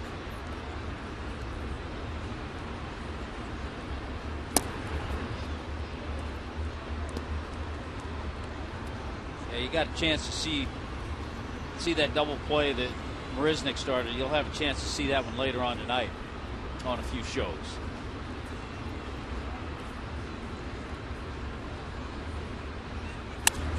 There's a ground ball. Solano, Echeverria, and there's the double play. Big collision at second base, and Davis is down. Now up. He was right there on top of Echeverria, and then Echeverria ended up on top of him. Let's see if he's able to replace the field a little bit better. But then he took the hit from Davis, and thankfully for Echeverria, Davis doesn't run well, so didn't get on him even sooner. He doesn't slide well either, because that was a pop-up slide trying to break up a double play. And I think both are fortunate that they came out of that one okay. And Tom Kohler did get that ground ball from John Buck.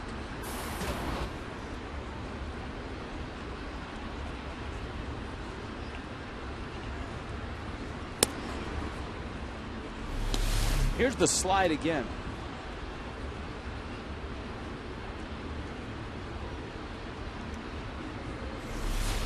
Well, he popped right up with his forearm.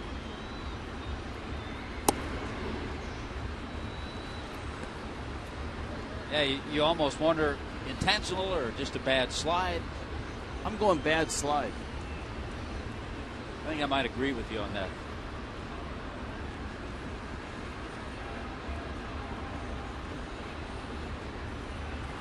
Well, the double play's been big. The Marlins turned 3 double plays last night.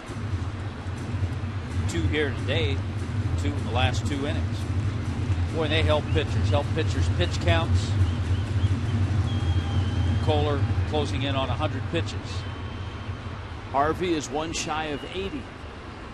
2-2.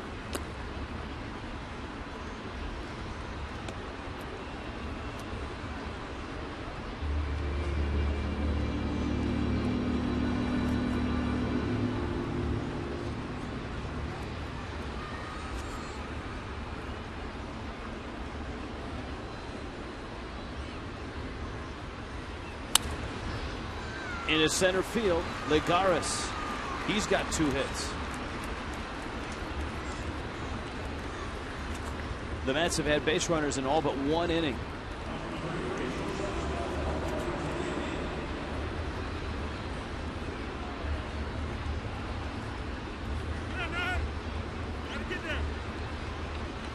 Omar Quintanilla just happens to be our Cholula Hot Sauce Spotlight player. Quintanilla grew up in El Paso. Oakland took him in the 33rd round. 15 last 4 seasons. A very good player at the University of Texas.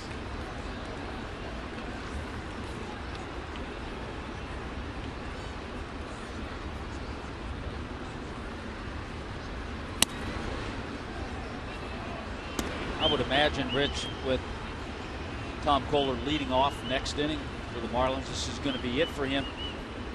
Number one, you might be able to squeeze another inning out of him, but number two, he's going to get back around to that part of the order that's giving him trouble. So you want to give the Mets another look.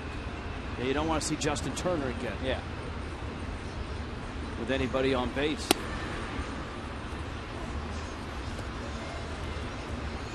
(2-0) on Quintanilla. But first things first, he has to get Quintanilla, get the third out here in this inning.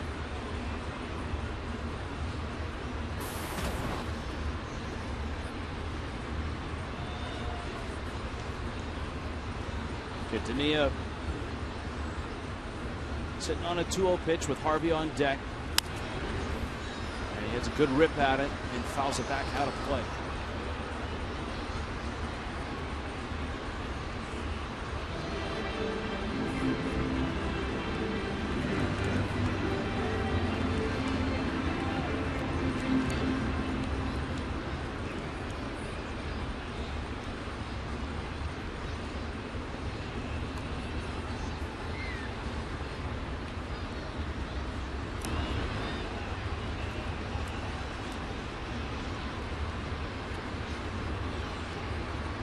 Two and one.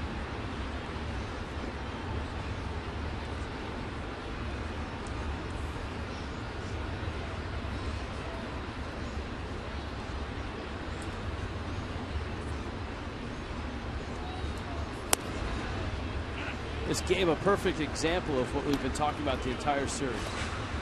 Good pitching, great pitching from Harvey. Kohler has matched him. And on the other side, both teams offensively challenged. And against Harvey, you're always extremely challenged.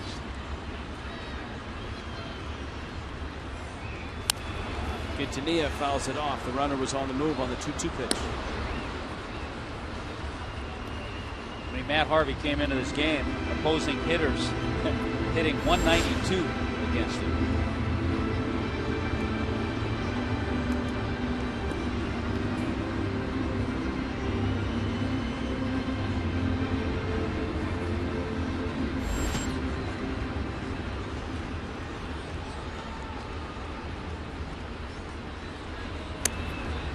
Really got away from Kohler. And he's run the count to 3-2, so Lagares for sure will be running.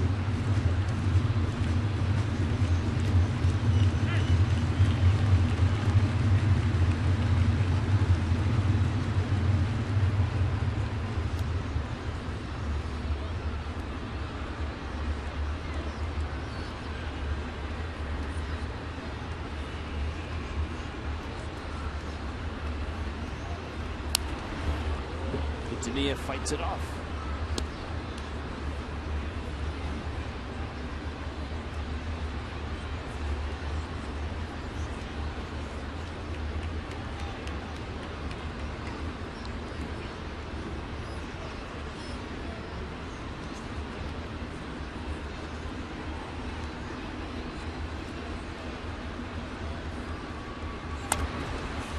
That one is yanked foul.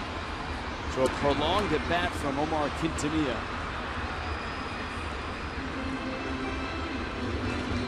Remember, not too long ago, we showed you 98 pitches for Kohler, now 108, so now there's no question. If he gets out of this inning, this will be it. Next pitch will be the 9th pitch to Quintanilla. Marlins do not have anyone throwing in their bullpen.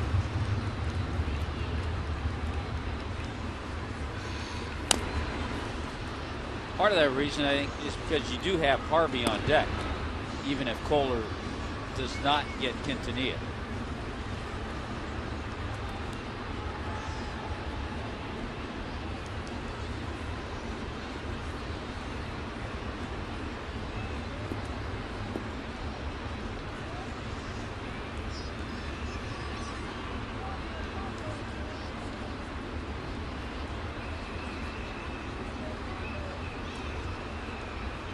Two coming. Missed. And so Kohler has to go after Harvey. Mets at first and second. The Mets have left 7 runners already. Chuck Hernandez on his way. And whenever Chuck Hernandez comes out, generally that means Mike Redmond is on the phone. Now you come out for a little talk. You come out for a little time to get somebody loose in that bullpen.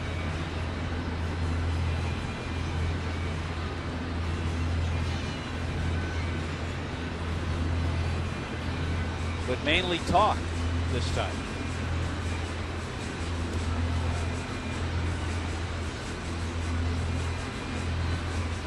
I think you're going to see someone throw here any second.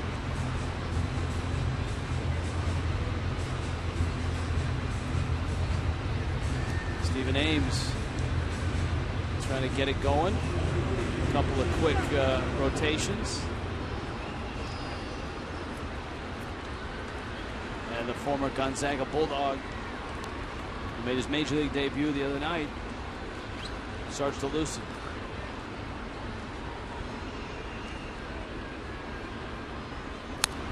Harvey fouls it back. Harvey is 5 for 50, which is an even 100.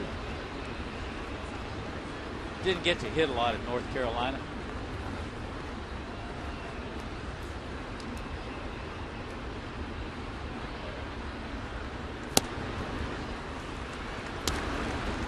And 2.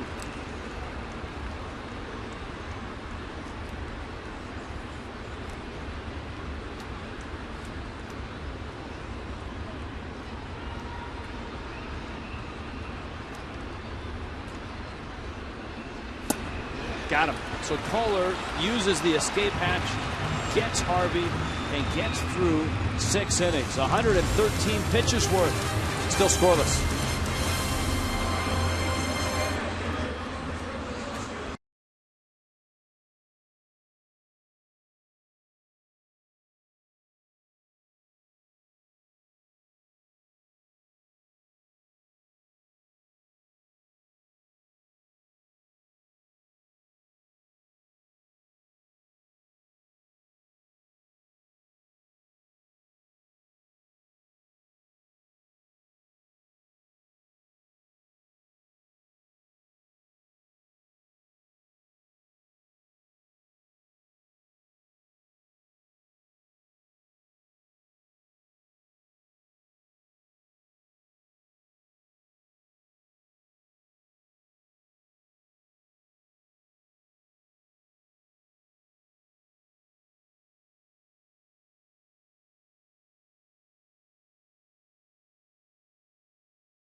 Left 9 on base. Kohler's had to pitch himself out of any jams that he's pitched himself into, and he's done a nice job of doing both, actually.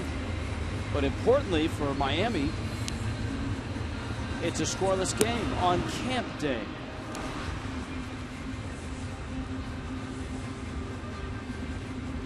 And on camp day, we turn to our camper, Craig Minervini. Craig? Well, Rich, thank you very much. Talking to John Buck, he said, you know, his kids were big, they call them Mike Stanton fans. His twins who are now 5 years old. And he said before they played them early in the season, his sons were going crazy, kind of saying, Daddy, what do we do? Because should we root for Mike to hit a home run and you guys to win, or what? He said Giancarlo was really great with his kids, playing with them back in the clubhouse, and really took a took an affinity to the two youngsters. And now, as you guys mentioned, his wife Brooke due to give birth perhaps as soon as today. And Met fans are looking at this saying, well, it could be a shot for Travis d'Arnaud, their top prospect, to get called up. He was the key guy picked up in the R.A. Dickey deal from Toronto. He had a broken foot and missed 3 months. He hit .333 in AAA last year, just a little over 60 games. He had 16 homers and 52 ribbies. And this year he's hitting in the neighborhood of .250 at a couple of stops in the minors. We'll see if he gets the call as Juan Pierre gets a base hit. Guys. Thank you, Craig. Juan Pierre gets the call as a pinch hitter and delivers. That 9 spot has been the only spot to get a hit off of Matt Harvey. Kohler had one in the 3rd, and Pierre has one here in the 6th. Well, now you have what you'd like to have in a scoreless tie. You have speed at first. You lead-off guy on base. It's Juan Pierre, over 600 career stolen bases. You're in a good position. Christian Yelich, Adeiny Echeverria, and then Giancarlo Stanton.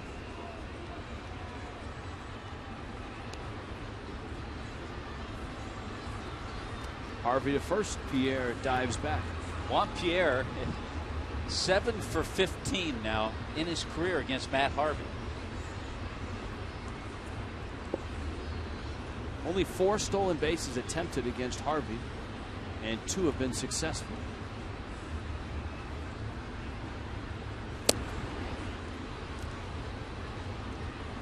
Of course, Harvey hasn't pitched much from the stretch in this ball game. Kohler's base hit came with 2 outs in the 3rd. Stanton reached on an error in the 4th. And that's it until Pierre's base hit.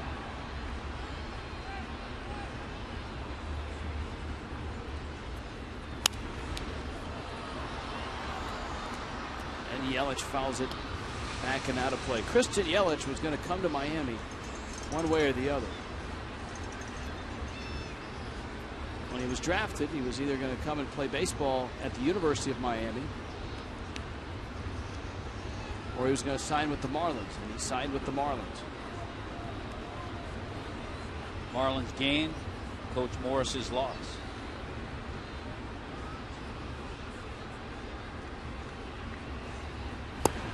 Tommy earlier was talking about that 2010 draft. Yelich, the 23rd overall pick.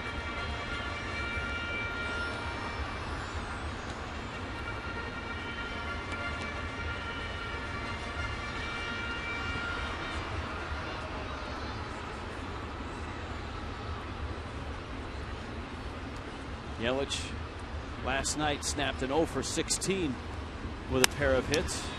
Yeah, it's a tough call. That would have been the pitch. Nothing was on, but it's a tough call to put a hit and run on with a guy like Harvey because he's such a good swing and miss guy. And a swing and miss, you could get yourself an out at second base. But certain pitchers, 2-1 that last pitch, maybe you could have looked for that.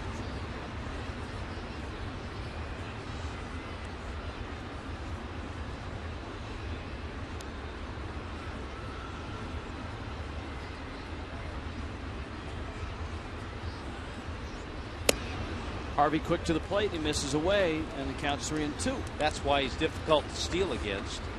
He's a power pitcher, but a guy who's also quick to the plate. Okay, I know he's a swing and miss guy, but it's a full count, and there's nobody out. Hey, you've won 41 games. Why not put something on? Give it a shot. Amen. I'm with you. Harvey ready. He's running. 3-2 pitch. Looped. Foul.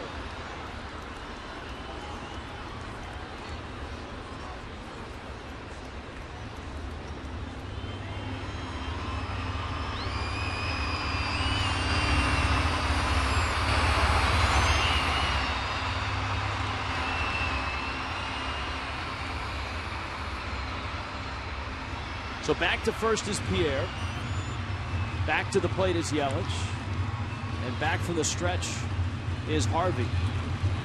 Just 2 hits allowed. A pinch hit here by Pierre to open up the 6th. And a very close play at first on the sweep tag by Ike Davis. That shows you how quick Harvey is to first base as well. Juan Pierre didn't have a huge lead there, and that was close.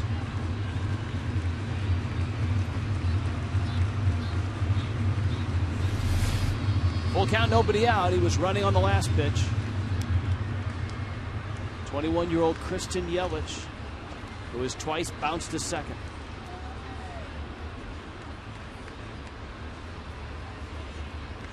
Pierre's running. Yelich, liner up the middle into center field, base hit.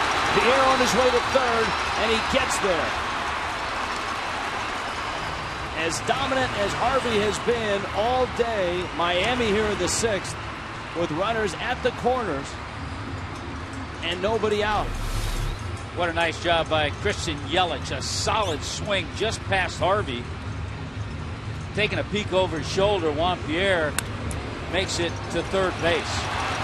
It's amazing there was a lot of room on the right side because Turner was really cheating.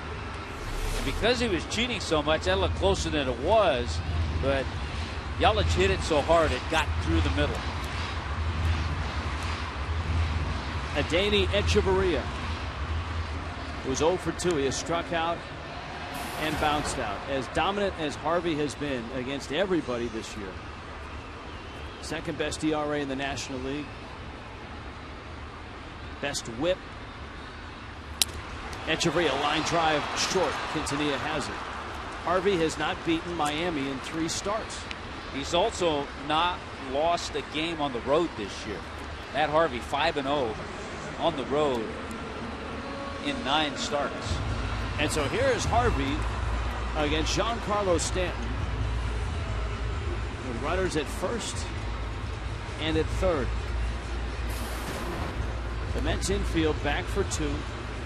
Quintanilla and Turner up the middle, and Wright is deep at third. Davis holds Yelich. Stanton is flied out and reached on a throwing error by Quintanilla. And that's a strike from Harvey at 95 miles an hour. 6 out of 11 times the runner at third and less than 2 outs, Stanton has delivered the run. And now Harvey's out in front 0-2, and he's thinking strikeout. You know that's what Matt Harvey's thinking.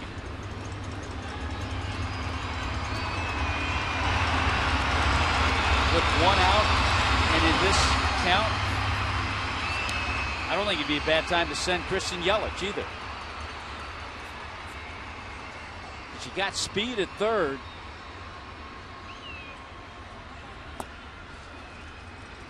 And you wonder even if John Buck would throw through.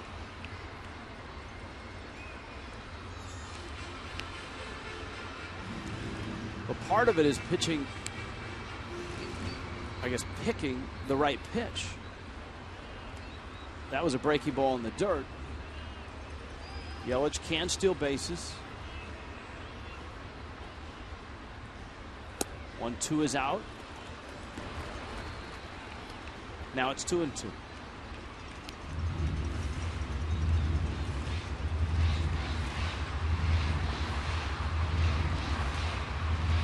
Those are team numbers.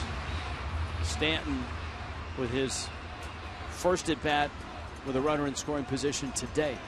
2-2 coming.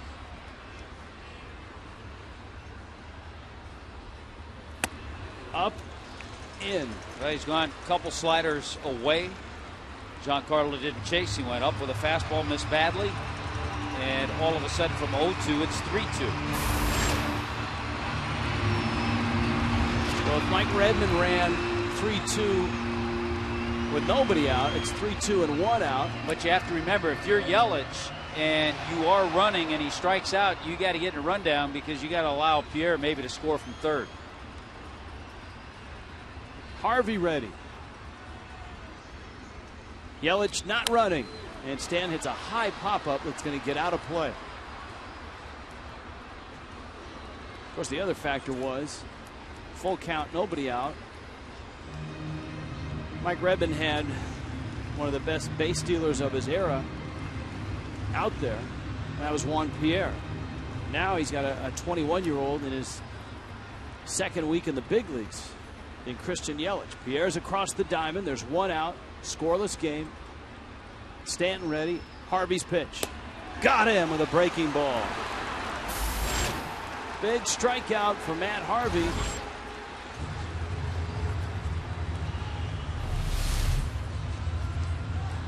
So he went hard slider to pick up his 8th strikeout of the day. And now Morrison, who was flied out and struck out. This has been the most stressful inning that Matt Harvey's had.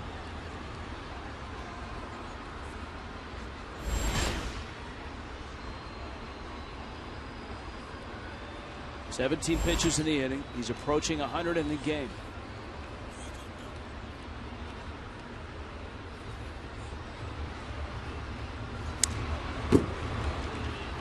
Change up. Morrison fouls it back. Been a frustrating series for Morrison. He's 0 for 12. And in the first 3 games, including last night, 5 line drive outs.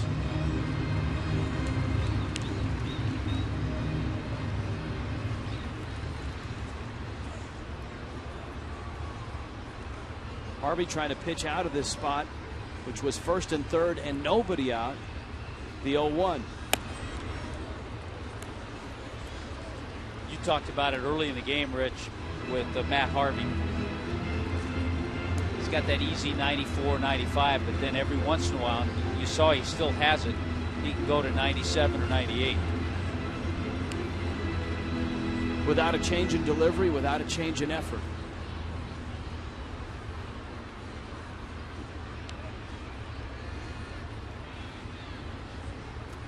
Took a shot at the kid over at first.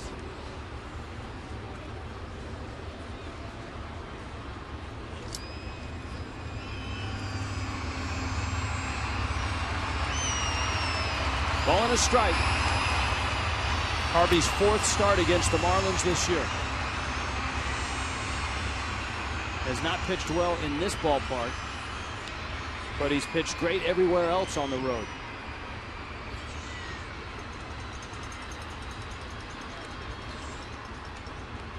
1-1 coming.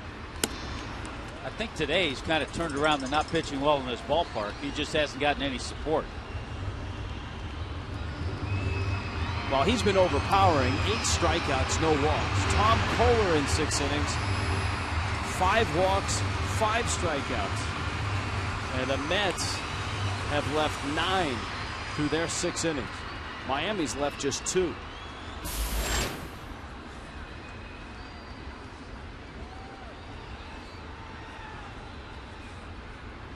Two-1. Morrison into right field, a base hit. Pierre scores. Yelich on his way to 3rd. He gets there.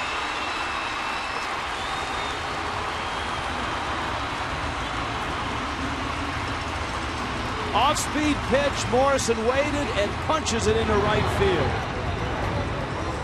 An enormous hit and a 1-0 lead.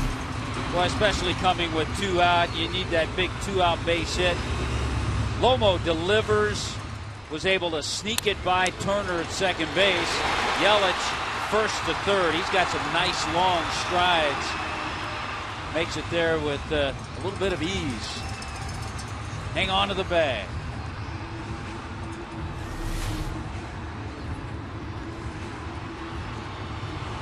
Dan Warthen, pitching coach of the Mets.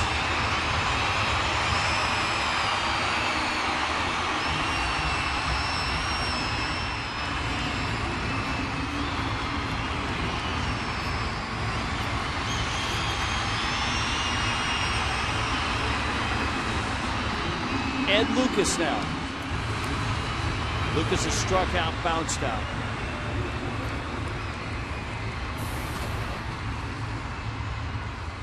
Lucas had a 3-hit game in a Harvey start up in New York.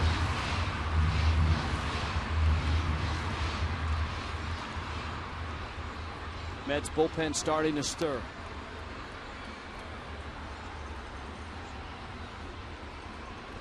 Ouch. Hit him.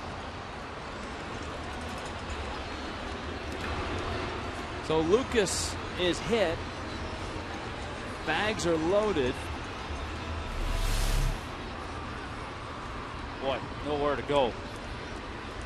Tailing fastball.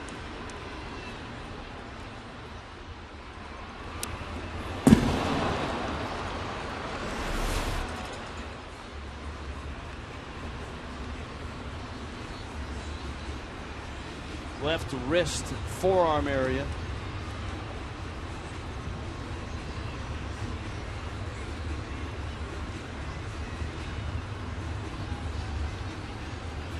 Lucas says he's all right, and down to first he goes. And it's Solano now with the bags loaded and 2 outs.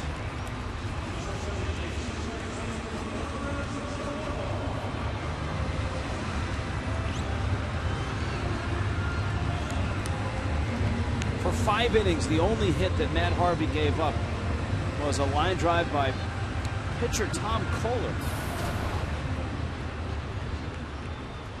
But here, Miami's put together 3 hits.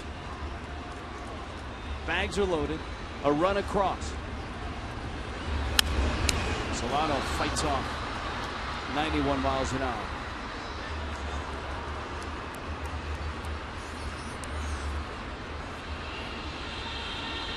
A little more urgency in the Mets bullpen right now. Marlins pen, of course, is busy.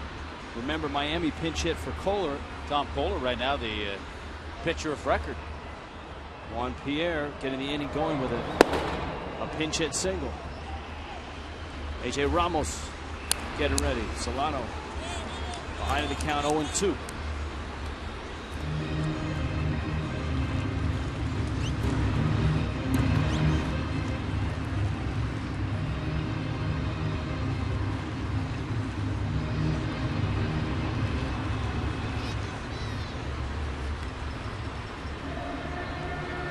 Outfield really towards right center for Solano.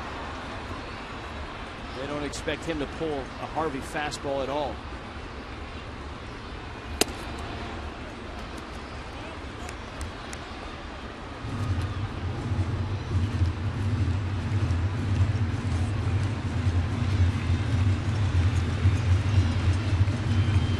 Tom Kohler open for the win. He's going to need help from his bullpen.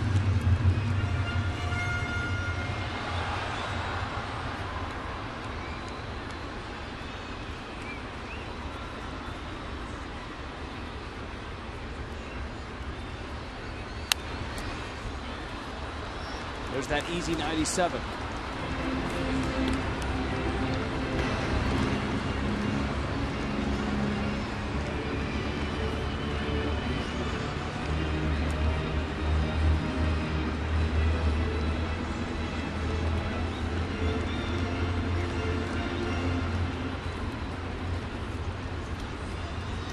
Loaded. Yelich at third, Morrison at second. Lucas at first. And Solano just keeps hanging in there. Harvey's pitch count up to 106. Well, I was just thinking it was only fitting that Logan Morrison got that base hit. You were pointing out the 0 for 12, all the line drives he's hit. They were finally able to sneak one through.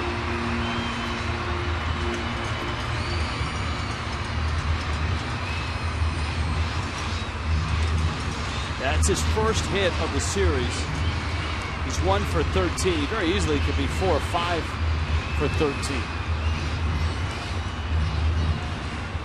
Buck and Harvey had a long discussion, joined by Rob Drake, the home plate umpire. Harvey can't seem to get strike 3 past Donovan Solano right now. 8 strikeouts. A hit batter.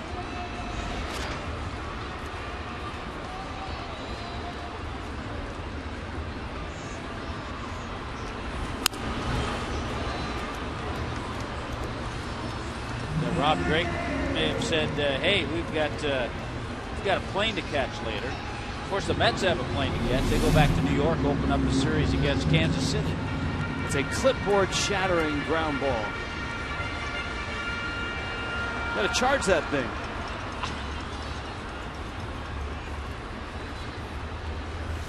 Still 1-2. Solano just won't go away right now.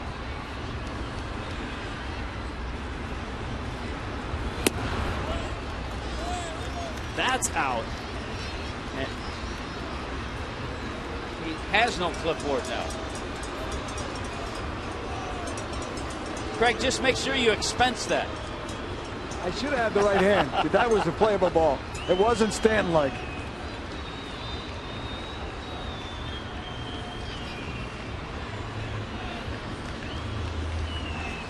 Pitch number 8 of this at bat is coming to Donovan Solano. The Marlins have a run on a Logan Morrison RBI single. The bags are loaded in a 1-0 game. Solano went after a pitch up and in, and he fights it off. This is a great at bat by Donovan. He's hit everything that Kemp or that Harvey's thrown up there, wherever it's been. If it's been slider, if it's been fastball. Everything's been up, as you saw in that Fox track.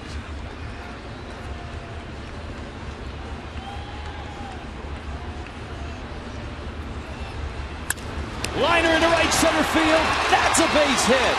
Yelich scores. Morrison, he will score. What an at bat by Donovan Solano.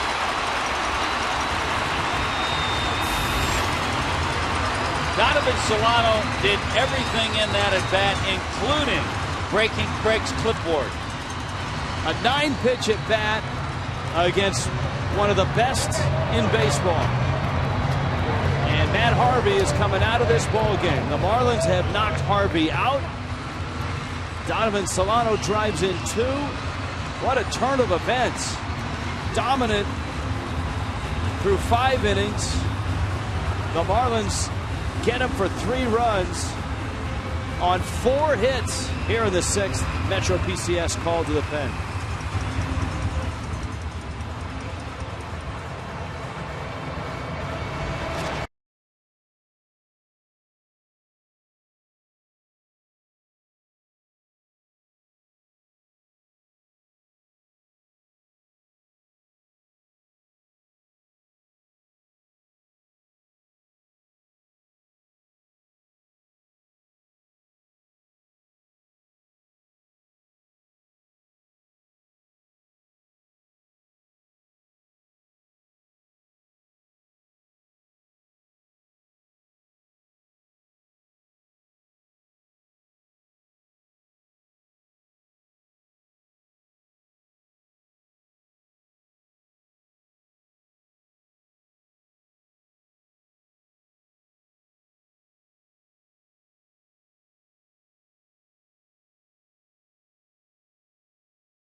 For him.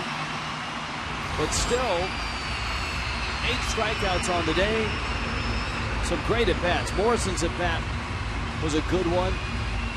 And then Solano, a 9-pitch at-bat, resulting in a 2-run single to right. The often used Scott Atchison into the game. This has been simply amazing against Matt Harvey. Today is his 22nd start this year.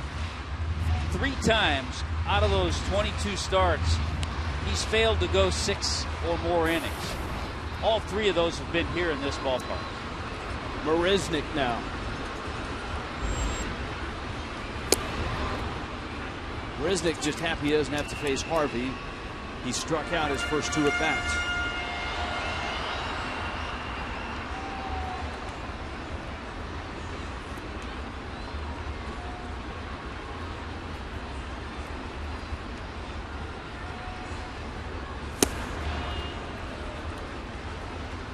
Atchison gets strike 2.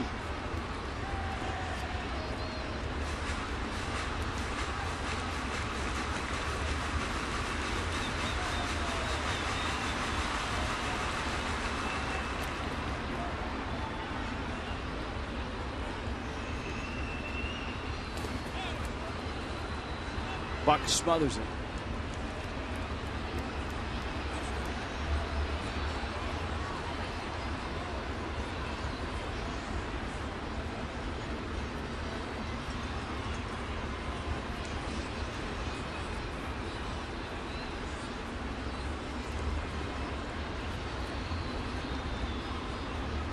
Nothing Miami. All three coming here in the sixth. Runner on the move. Solano gets a stolen base.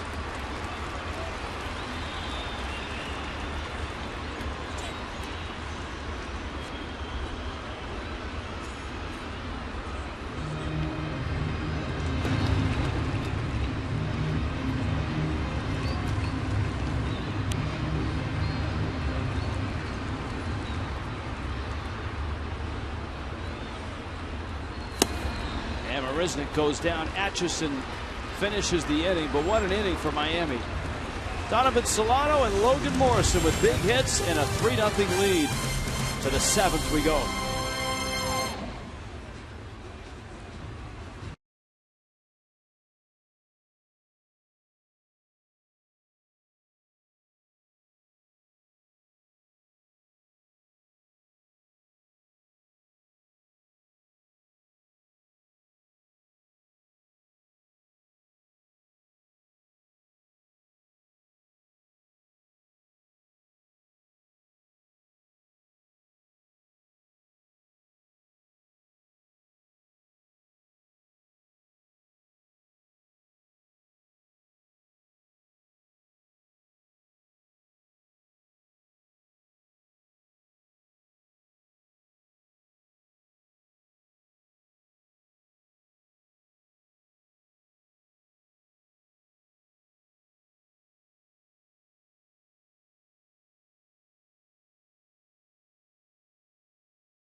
On Sunday,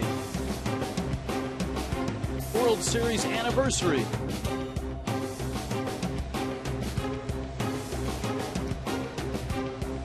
All the stars, all the names, all the memories will be here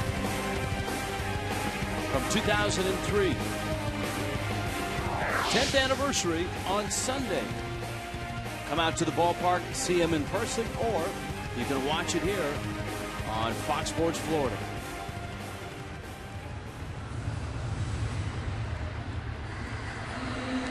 Placido Polanco comes in. He'll play third. Ed Lucas moves over to second. A.J. Ramos into the ball game.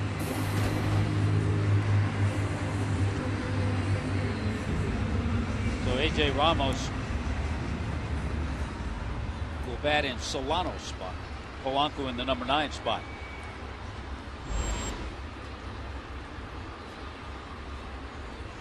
And A.J.'s assignment is the top of that Met order.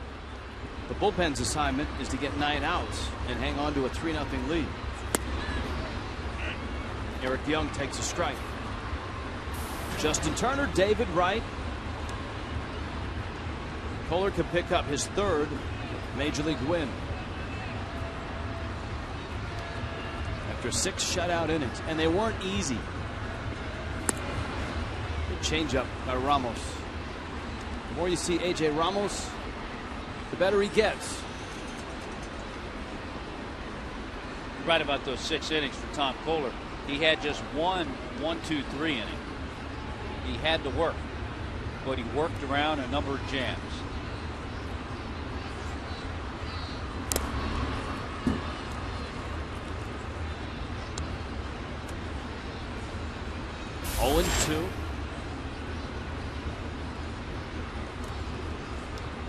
And watching the two pitchers work side by side,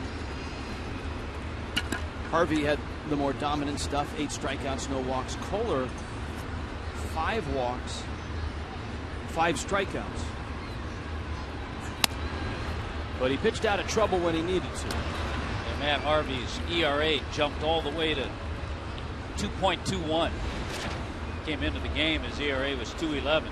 It's amazing now, 4 starts against Miami and still no wins against Miami.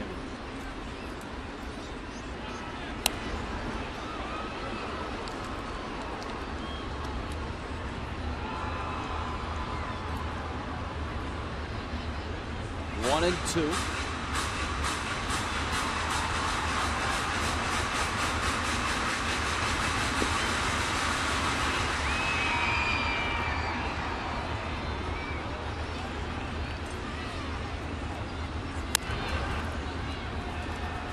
Lucas over, gets the out. So 1 out in the 7th. Justin Turner comes up. The 2 other games that were going on this afternoon, both American League games, but both games with upcoming opponents for the Marlins. Gonzalez, Hermine in the bullpen.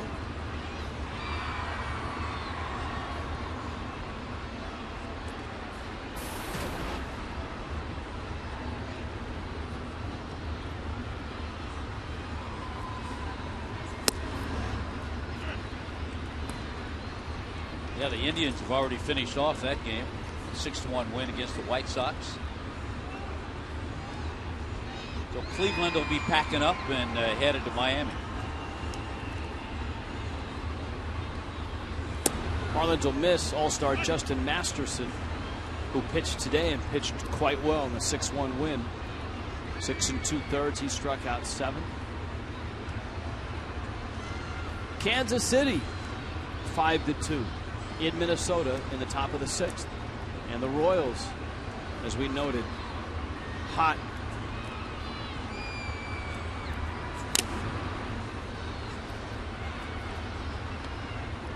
Kansas City trying to win their 9th straight. Cleveland just won their 8th straight.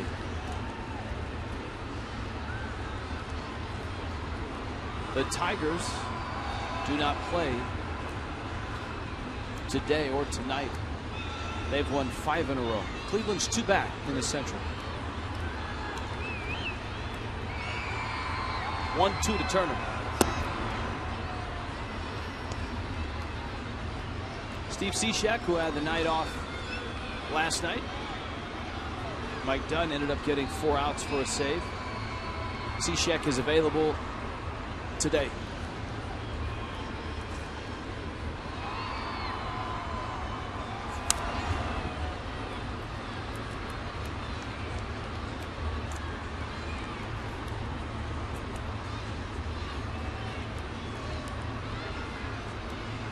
Turner scrappy,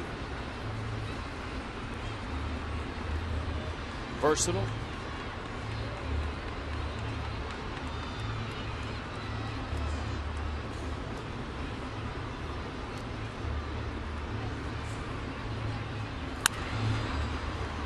Lucas, an easy play, and Ramos has the first 2 outs of the 7th.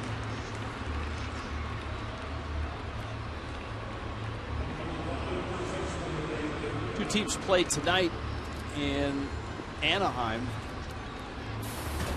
Kind of an underachievers matchup. Toronto and the Angels. Josh Johnson gets the start for Toronto. It's been a tough year for JJ. There's no way around it. He's 1-7 and his ERA is just over 6. The Dodgers take on the Cubs tonight. Ricky Nolasco gets the call. Boston is at home against Seattle. The Rockies are in Atlanta. We told you that Pittsburgh-St. Louis series. First 4 games have gone to Pittsburgh. That winds up tonight. Charlie Morton against Joe Kelly. Matt Cain, Cole Hamels in Philly. It's a good matchup there. Bud Norris faces his old team. So he gets his first start as an Oriole. His old team by what, 24 hours? It's his turn to pitch, so he's pitching against Houston for Baltimore. No. That's out of reach. Arizona's in Texas tonight. Arizona and Los Angeles are essentially down to a two-team race right now.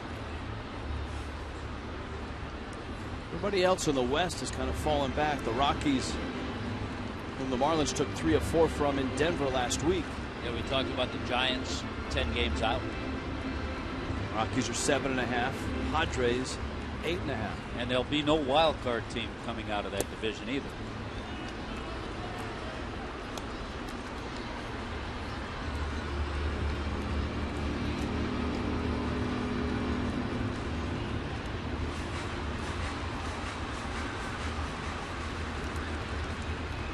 David Wright counts 2-2. Ramos.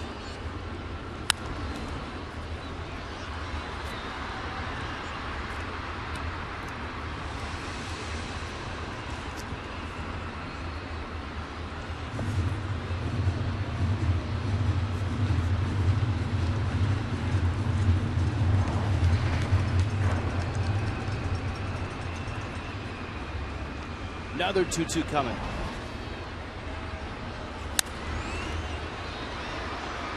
Stanton towards the line.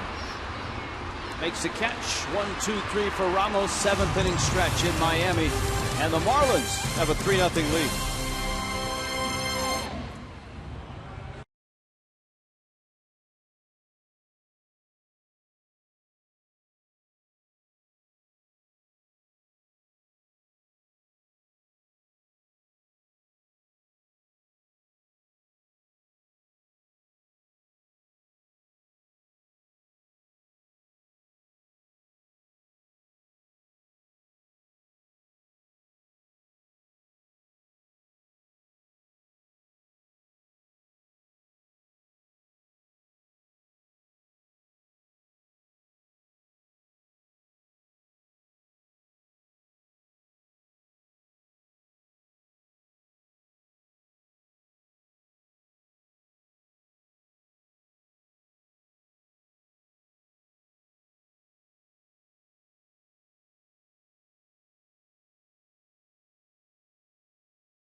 Sports Grill. Catch a ride to the game for just $40. Lower level ticket, round trip motor coach transportation from Duffy's. $10 Duffy's gift card. Next Duffy's deal game coming up Saturday, August 3rd. Against the Indians at 7:10. Go to marlins.com/Duffy's. Gonzalez Kerman with a good sinker, good sinking fastball, and what he likes to use as an out pitch, a good changeup. Marlins have not seen Kerman this year.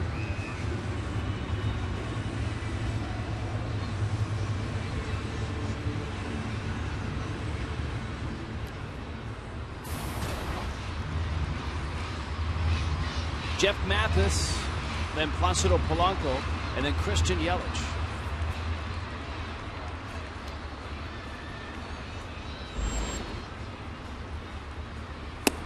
The option, Rich, that Mike Redmond gave himself when he made the double switch, brought in A.J. Ramos and Polanco at the same time.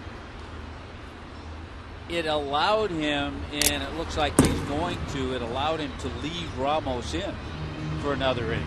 Now, if Ramos had not had a good 7th inning, he could make a change, but had he not made the double switch, he would have pinch hit in this inning for Ramos. But this way, it gives him some options.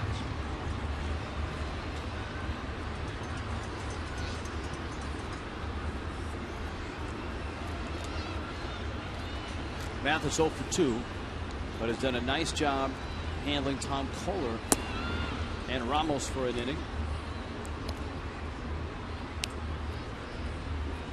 2-1. The Mets bullpen in this series has been tremendous. 9 innings. They've given up just 3 hits and no runs.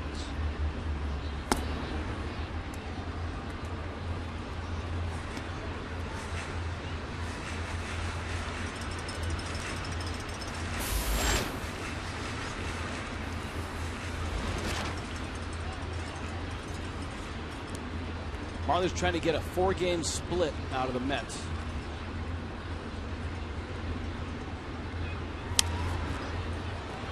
That pop up behind the plate, out and away.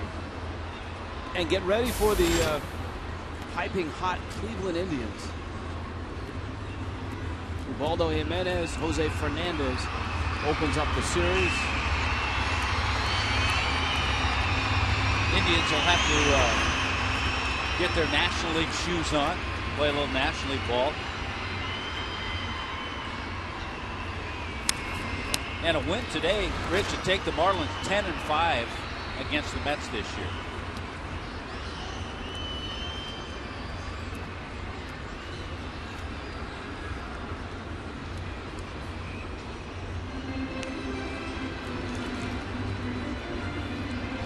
Pitch number 7 coming up to Jeff Mathis. Terry Francona knows what the National League shoes feel like. He started his managerial run in Philly. Eric Young makes the catch. Mathis flies out. And here comes Polanco.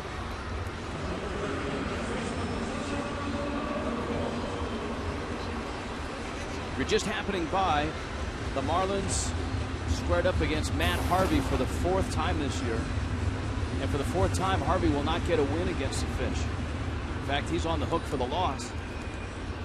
He was dominant for 5 innings.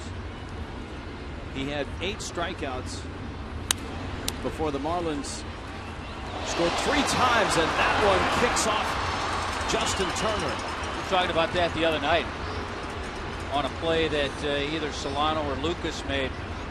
When a second baseman plays deep and has to go onto the grass, you always have fear of that ball hitting the lip right there where the dirt and the grass meet. That time it hit the lip, nasty hop, it'll be a base hit. If you hit in front on the dirt or it hits back on the grass, you're going to be okay, but every once in a while you get that kind of hop. Polanco gets a hit. Here's Yelich. Yelich had a big hit in the 6th. In a scoreless game, Juan Pierre led off with a pinch hit, and then Yelich punched one right back up the box into center against Harvey. Pulls that one. Davis bobbles a bit. The turn is quick, but not in time to get Yelich.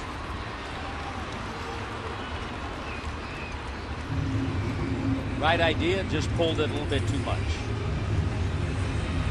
So fielder's choice, Echeverria comes up in the 7th.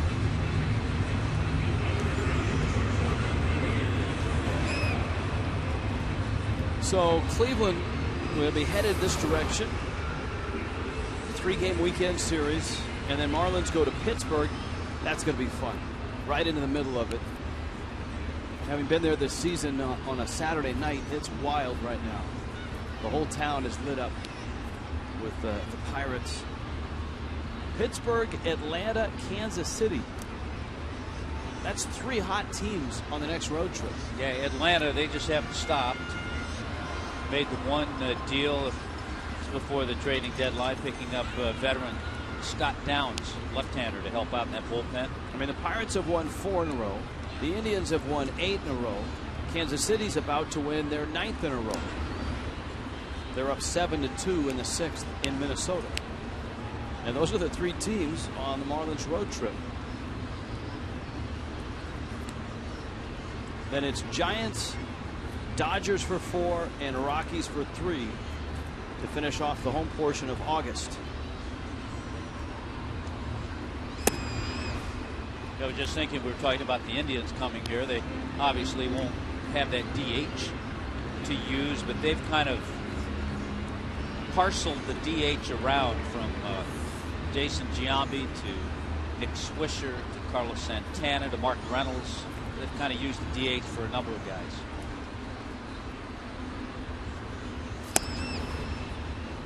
Santana, one of those valuable catchers that the Indians have not only been able to get him time as the DH, but he's also played some first base.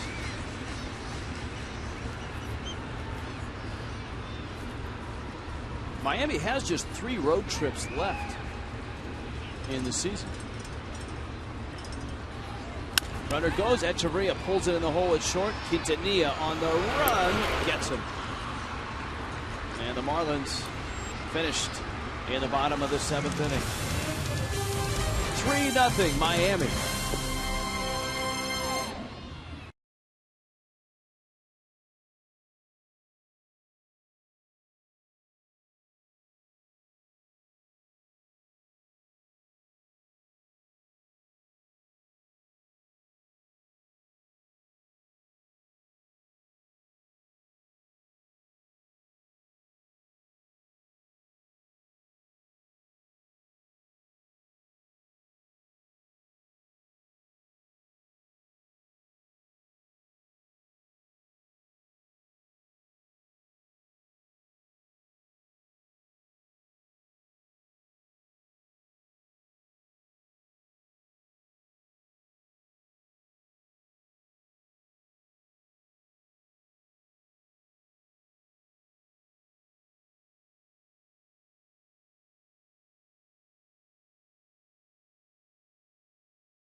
Matt Harvey was just dominant. The Marlins had just 1 hit through their first 5 innings.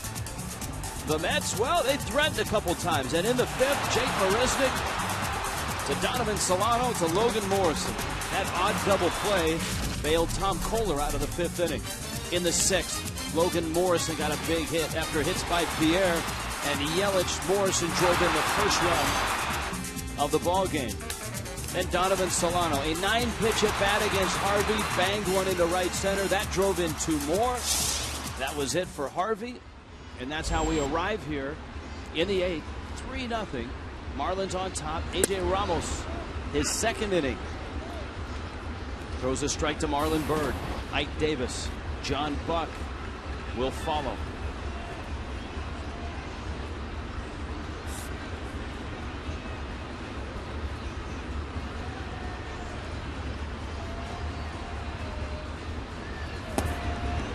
Swing and a miss by Byrd.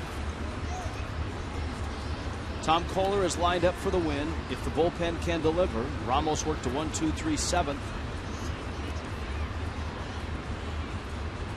Well, this works out well this inning because you have Ramos to start the inning. Should he get into a little trouble, you do have lefties available.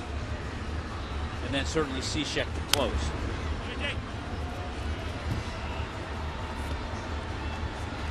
0-2.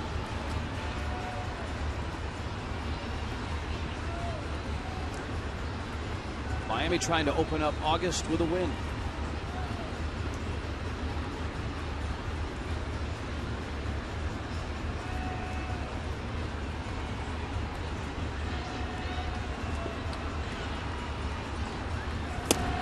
And Ramos strikes out Bird.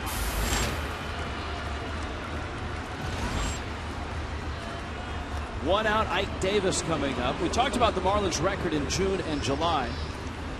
15-10 in June, 12-14 in July. If you go back one more day into the end of May, May 31st, the Marlins are 4 over since May 31st, 28-24. Only the Atlanta Braves have a better record in the East. Boy, a lot of close games, a lot of tremendously well-pitched games during that time. Haven't been a lot of blowouts, haven't been a lot of high-scoring games.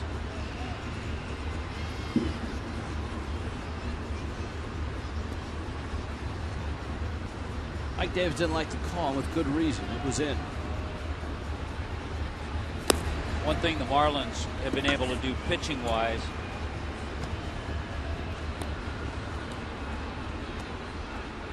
going into today's game, the Marlins had gone 8 straight games without allowing a home run. The last home run they allowed was to Todd Helton at Coors Field.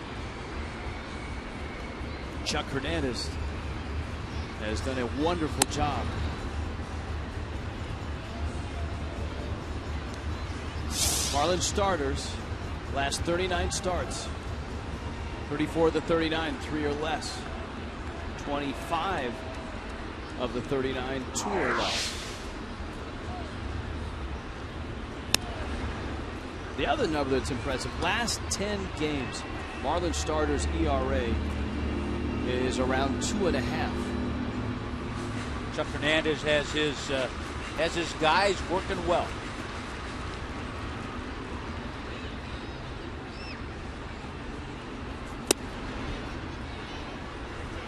Chuck's got a great demeanor. Knows how to work with each pitcher. Each pitcher's an individual.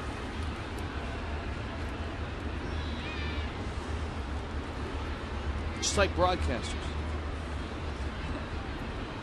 You know how to work with me. 3-2. Mathis got clipped on the backswing by Davis.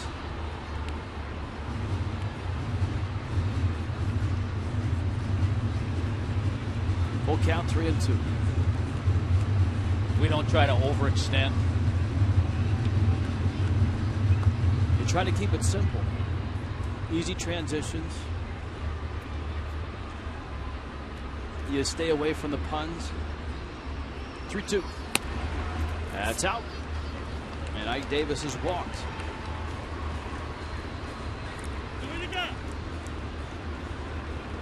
Our producer John Sulcer works differently with you than he does with me, with Craig than he does with Frank.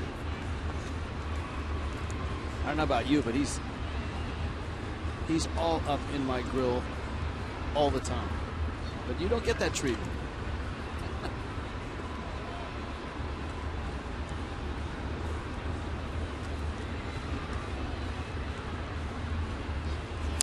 Buck fouls it off. We'll have to make an adjustment, you and I, this weekend.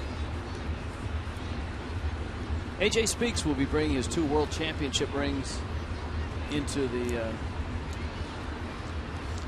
production truck. Actually 3 now, sorry. I don't know if he's received the 3rd yet from the Heat. But AJ Speaks will be working the games this weekend. Dan Jennings.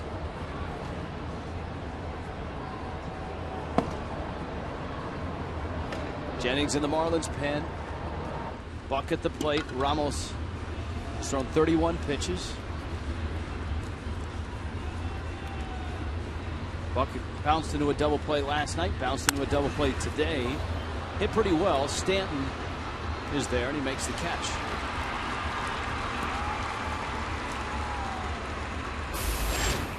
So Juan Lagares to the plate. 3-0 Miami. Marlins try to hang Only the third loss on Matt Harvey.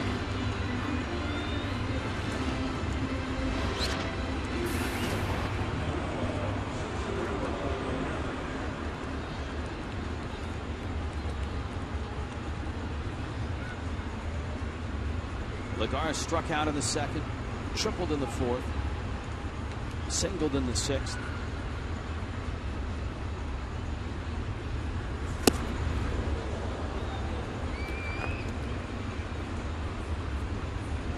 Qualls and Dunn both worked last night. If Mike Redmond is able to stay away from that pair tonight, or today rather,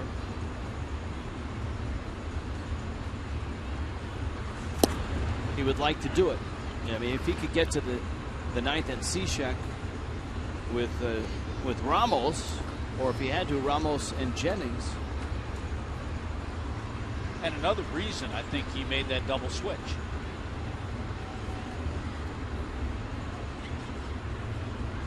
One.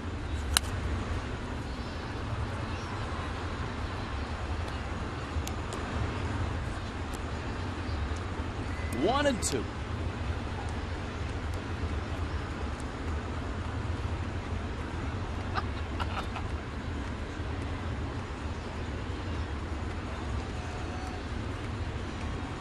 Davis, not a big lead at first.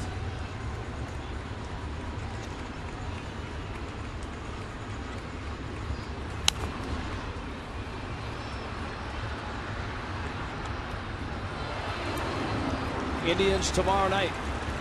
Jimenez, Fernandez. So the radar gun will be in use tomorrow night. Indians are hot. Winning again today, 6-1. They didn't have to walk off, though. They beat the White Sox 6-1. Swing and a miss. Ramos with the Mathis digging it out, throwing him out. Ramos goes 2 scoreless, adding to Kohler's 6 scoreless. 3-0 Miami.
If you'd like to order food directly from your smartphone or upgrade your seats for the ball game from the palm of your hand, just download the MLB.com At the Ballpark mobile app for these features and more.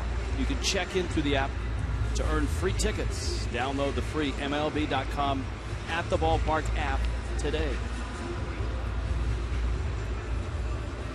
In Miami today, Mets and Marlins finishing a 4-game series. Mets got the first 2.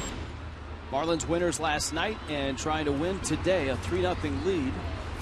Giancarlo Stanton takes a mighty rip. That ball high down the line. Long run, Quintanilla, and it falls between he and a Young. That's about as high a pop-up as you're going to get that doesn't hit the roof. Stan's hit a pair of those in this series. Boy, Quintanilla looking over his shoulder. He's hoping that Young can get there, but Young was very deep, and he thought Quintanilla was going to. Either way, that's a difficult play because of how high it was hit.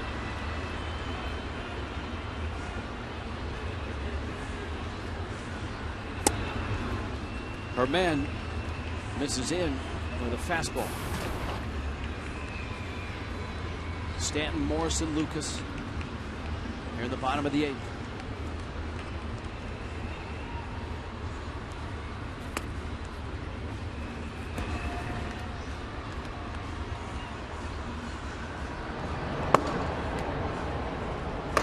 Cishek gets ready.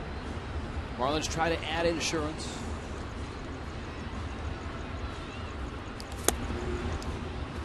There's that changeup we talked about that Berman has.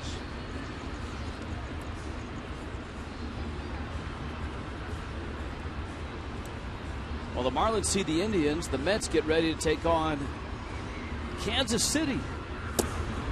The Royals at Citi Field. Looks like the Krispy Kreme guys have taken a break. They're going to rumble with the Dunkin' Donut guys later.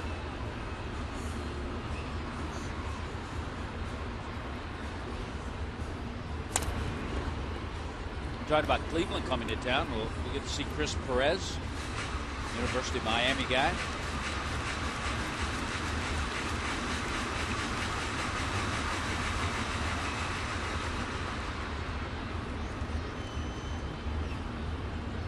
Full count. Stanton at 0 for 3 on the day. And he swings and misses at a breaking ball.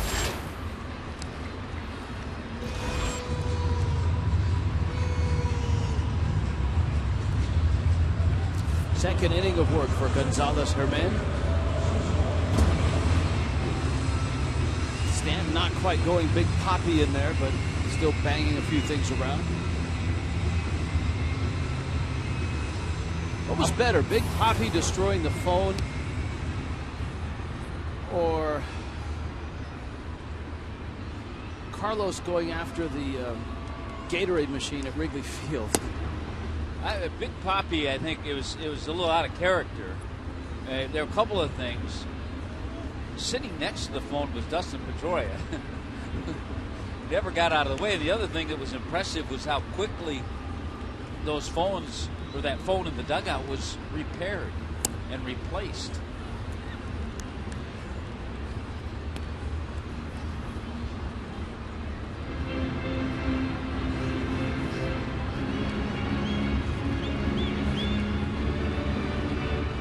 Well, smartly, they signed up for that linebacker option, which if there's any issues with the phones, they come out and repair it for free. It's always good to take all those options.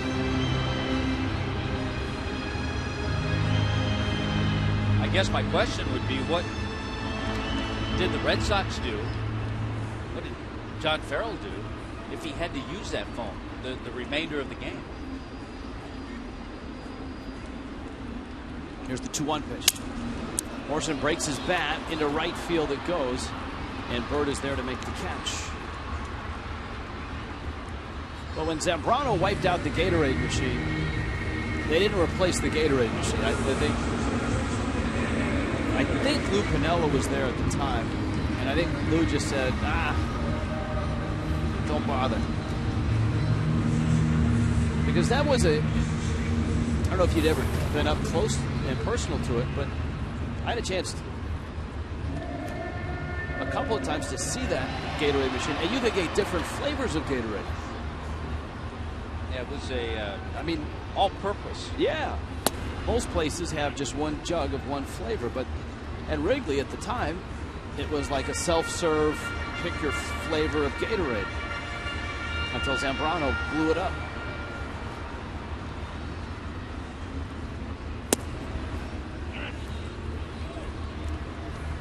Lucas takes a strike. It's 0-2. Herman has been pretty impressive. Well, you like his stuff, his sinking fastball and changeup. Certainly a guy that fits well for any bullpen.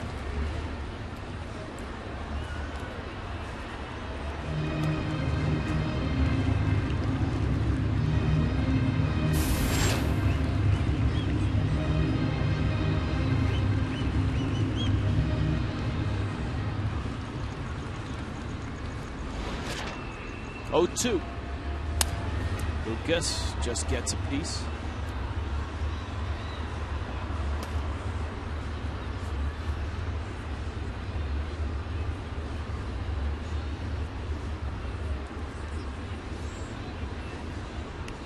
You want to go further back into history? You go back to Paul O'Neill, who was rough on stuff. Didn't Jeff Conine blow up a few batting helmets? There's always that great scene of, speaking of phones, of Hal McRae when he was managing the Kansas City Royals, sitting calmly in his office until a number of writers started to press him with a few questions. We'll have Cullen pull that one up. In the video room? Really? You think he's got that on file? Oh, I guarantee he's got that. You think he pulls it out on holiday visits? Christmas get-togethers? Cullen McRae, the Marlins video guru.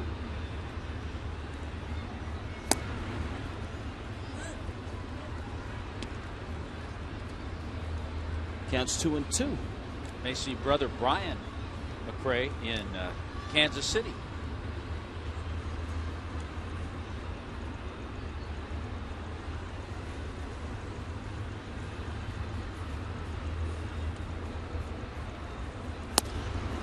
That would be strike 3 call. An 0 for 3 for Ed Lucas today. An impressive run from Gonzalez Hermin. Now Steve Cishek tries to shut the door on the Mets.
Chance to beat Matt Harvey even this series at 2 games apiece. After the game, Marlins Live presented by Checkers, Kohler's Escape, Solano's 9-pitch AB. There he is. And we'll talk about Craig's clipboard. Now, wait a minute. Now, we were just talking about Jeff Conine. Niner obviously can hear us out there. We were talking about, yeah, there it is. He's got it. Plug it in there, Niner. There he goes. There's Steve Cishek. Niner, if you're with us, give us a thumbs up or a thumbs down. We were talking about Big Papi destroying a phone and Zambrano destroying the Gatorade machine. Didn't you harm a few batting helmets a few times? Got the thumbs up. Me? I don't know what you're talking about. Can I plead the fifth? I'll just say this. I think the art of snapping is lost. You don't see it much anymore. Well, you were a guy that when you snapped, it was usually in the runway, right? Yeah. No, I didn't do it in visual sight lines very often. I would go underneath and do my business, and I had to get rid of it. That's all there was to it. That was word of mouth. And was the batting helmet usually the business of choice? Later in the career, batting helmet was the implement of choice that took most of the brunt of frustration. But earlier on, bats, bat racks, whatever was handy. Bat boys. I tell you, now it's so much. If it happens, it's on YouTube. It's on every show you watch later on. It's all over the place. You could get away with it a little bit. Only the guys in your team would know. Yeah, they got cameras now that you don't really need to know where there's cameras. So it used to be you could do it in private. Well, we're just checking, so thanks for that. We'll see you on the show. All righty. Steve Cishek out in front of Omar Quintanilla. Counts 1-2. Daniel Murphy standing on deck. Eric Young also stands in the way of Cishek.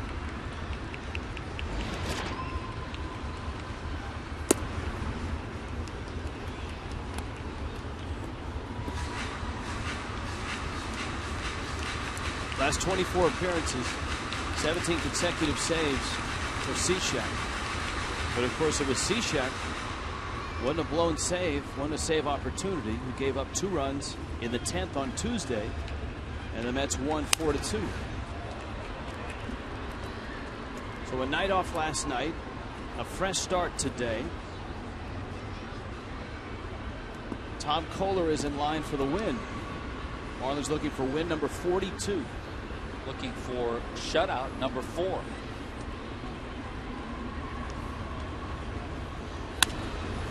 That's going to be a base hit, right center field. Stanton over to get it.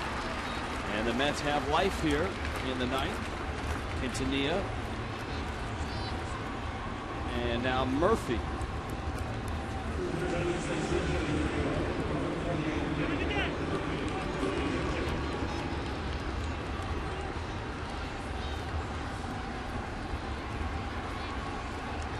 Daniel Murphy.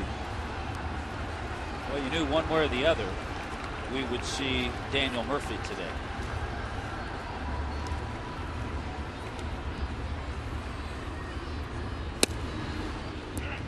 There's a strike. AT&T poll question today. You could have one Met, Harvey or Wright, and I think everyone wants that ace starter.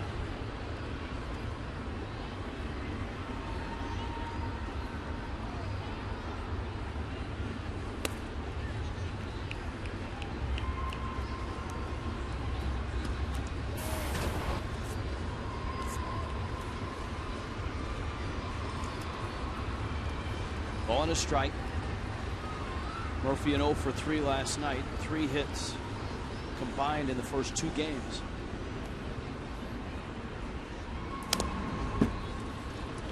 Mike Redmond pretty much knew that when he brought in Cishek, Cishek would see 3 straight lefties. Quintanilla, then figured, okay, Murphy's going to pinch hit. The switch hitter, Eric Young Jr. on deck.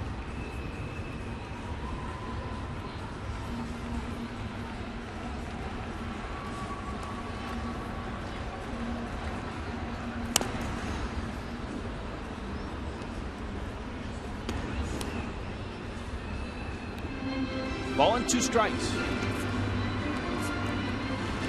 Indians have won again. They're on their way here. 3-game weekend series. Everyone the Marlins are playing for a while. The next 2 weeks are good and hot. Cleveland, Pittsburgh, Atlanta, Kansas City.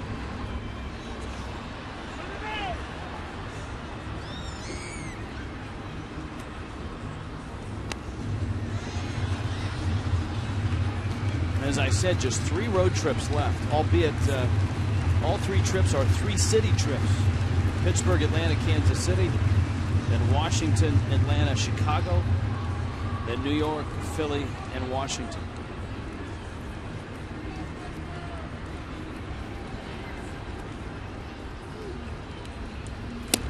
Got him. Cishek strikes out. Murphy. Good job, good pitch, a tough out to get, too, and Murphy.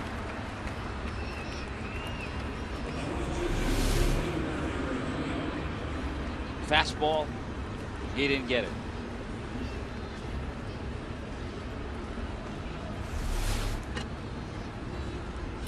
Here now is Young, who is 0 for 4.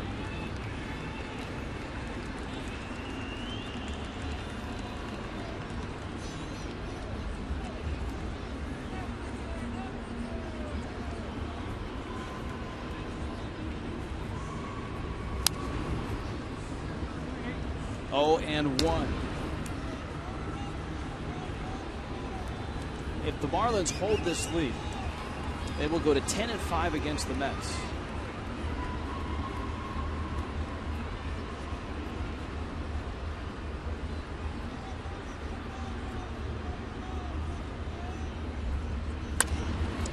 In the hole, Echeverria got one. The turn. Young is fast, and he beats the throw.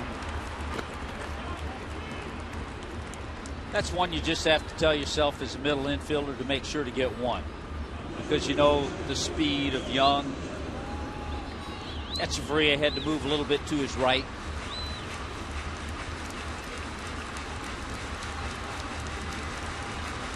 And his throw kind of handcuffed Lucas.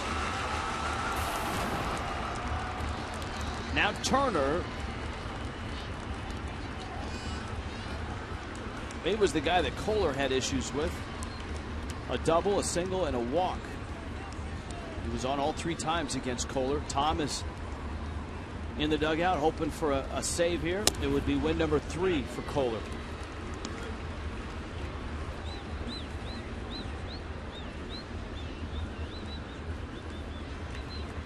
A.J. Ramos handled the 7th and the 8th.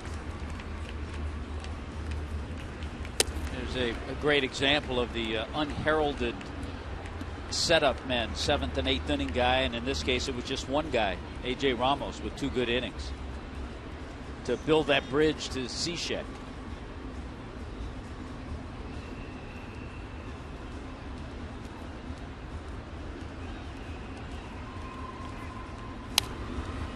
One and 2. So lots of campers. A weekday crowd. And they've watched the Marlins get 3 against Matt Harvey. Patch it together with Ramos and now Cishek after 6 shutout innings of Tom Kohler. And the Marlins try to continue their solid play since the end of May. 28 and 24 since May 31st. 1-2 coming. Got him! Ball game. Cishek shuts the door. 18 consecutive for Cishek. And Miami gets the split against the Mets. The Marlins 10-5 against the Mets this year. And they beat Matt Harvey. 4 starts against Miami for Harvey. He has yet to win. And today he gets the loss. 3-0 the final. The Marlins shut out the Mets.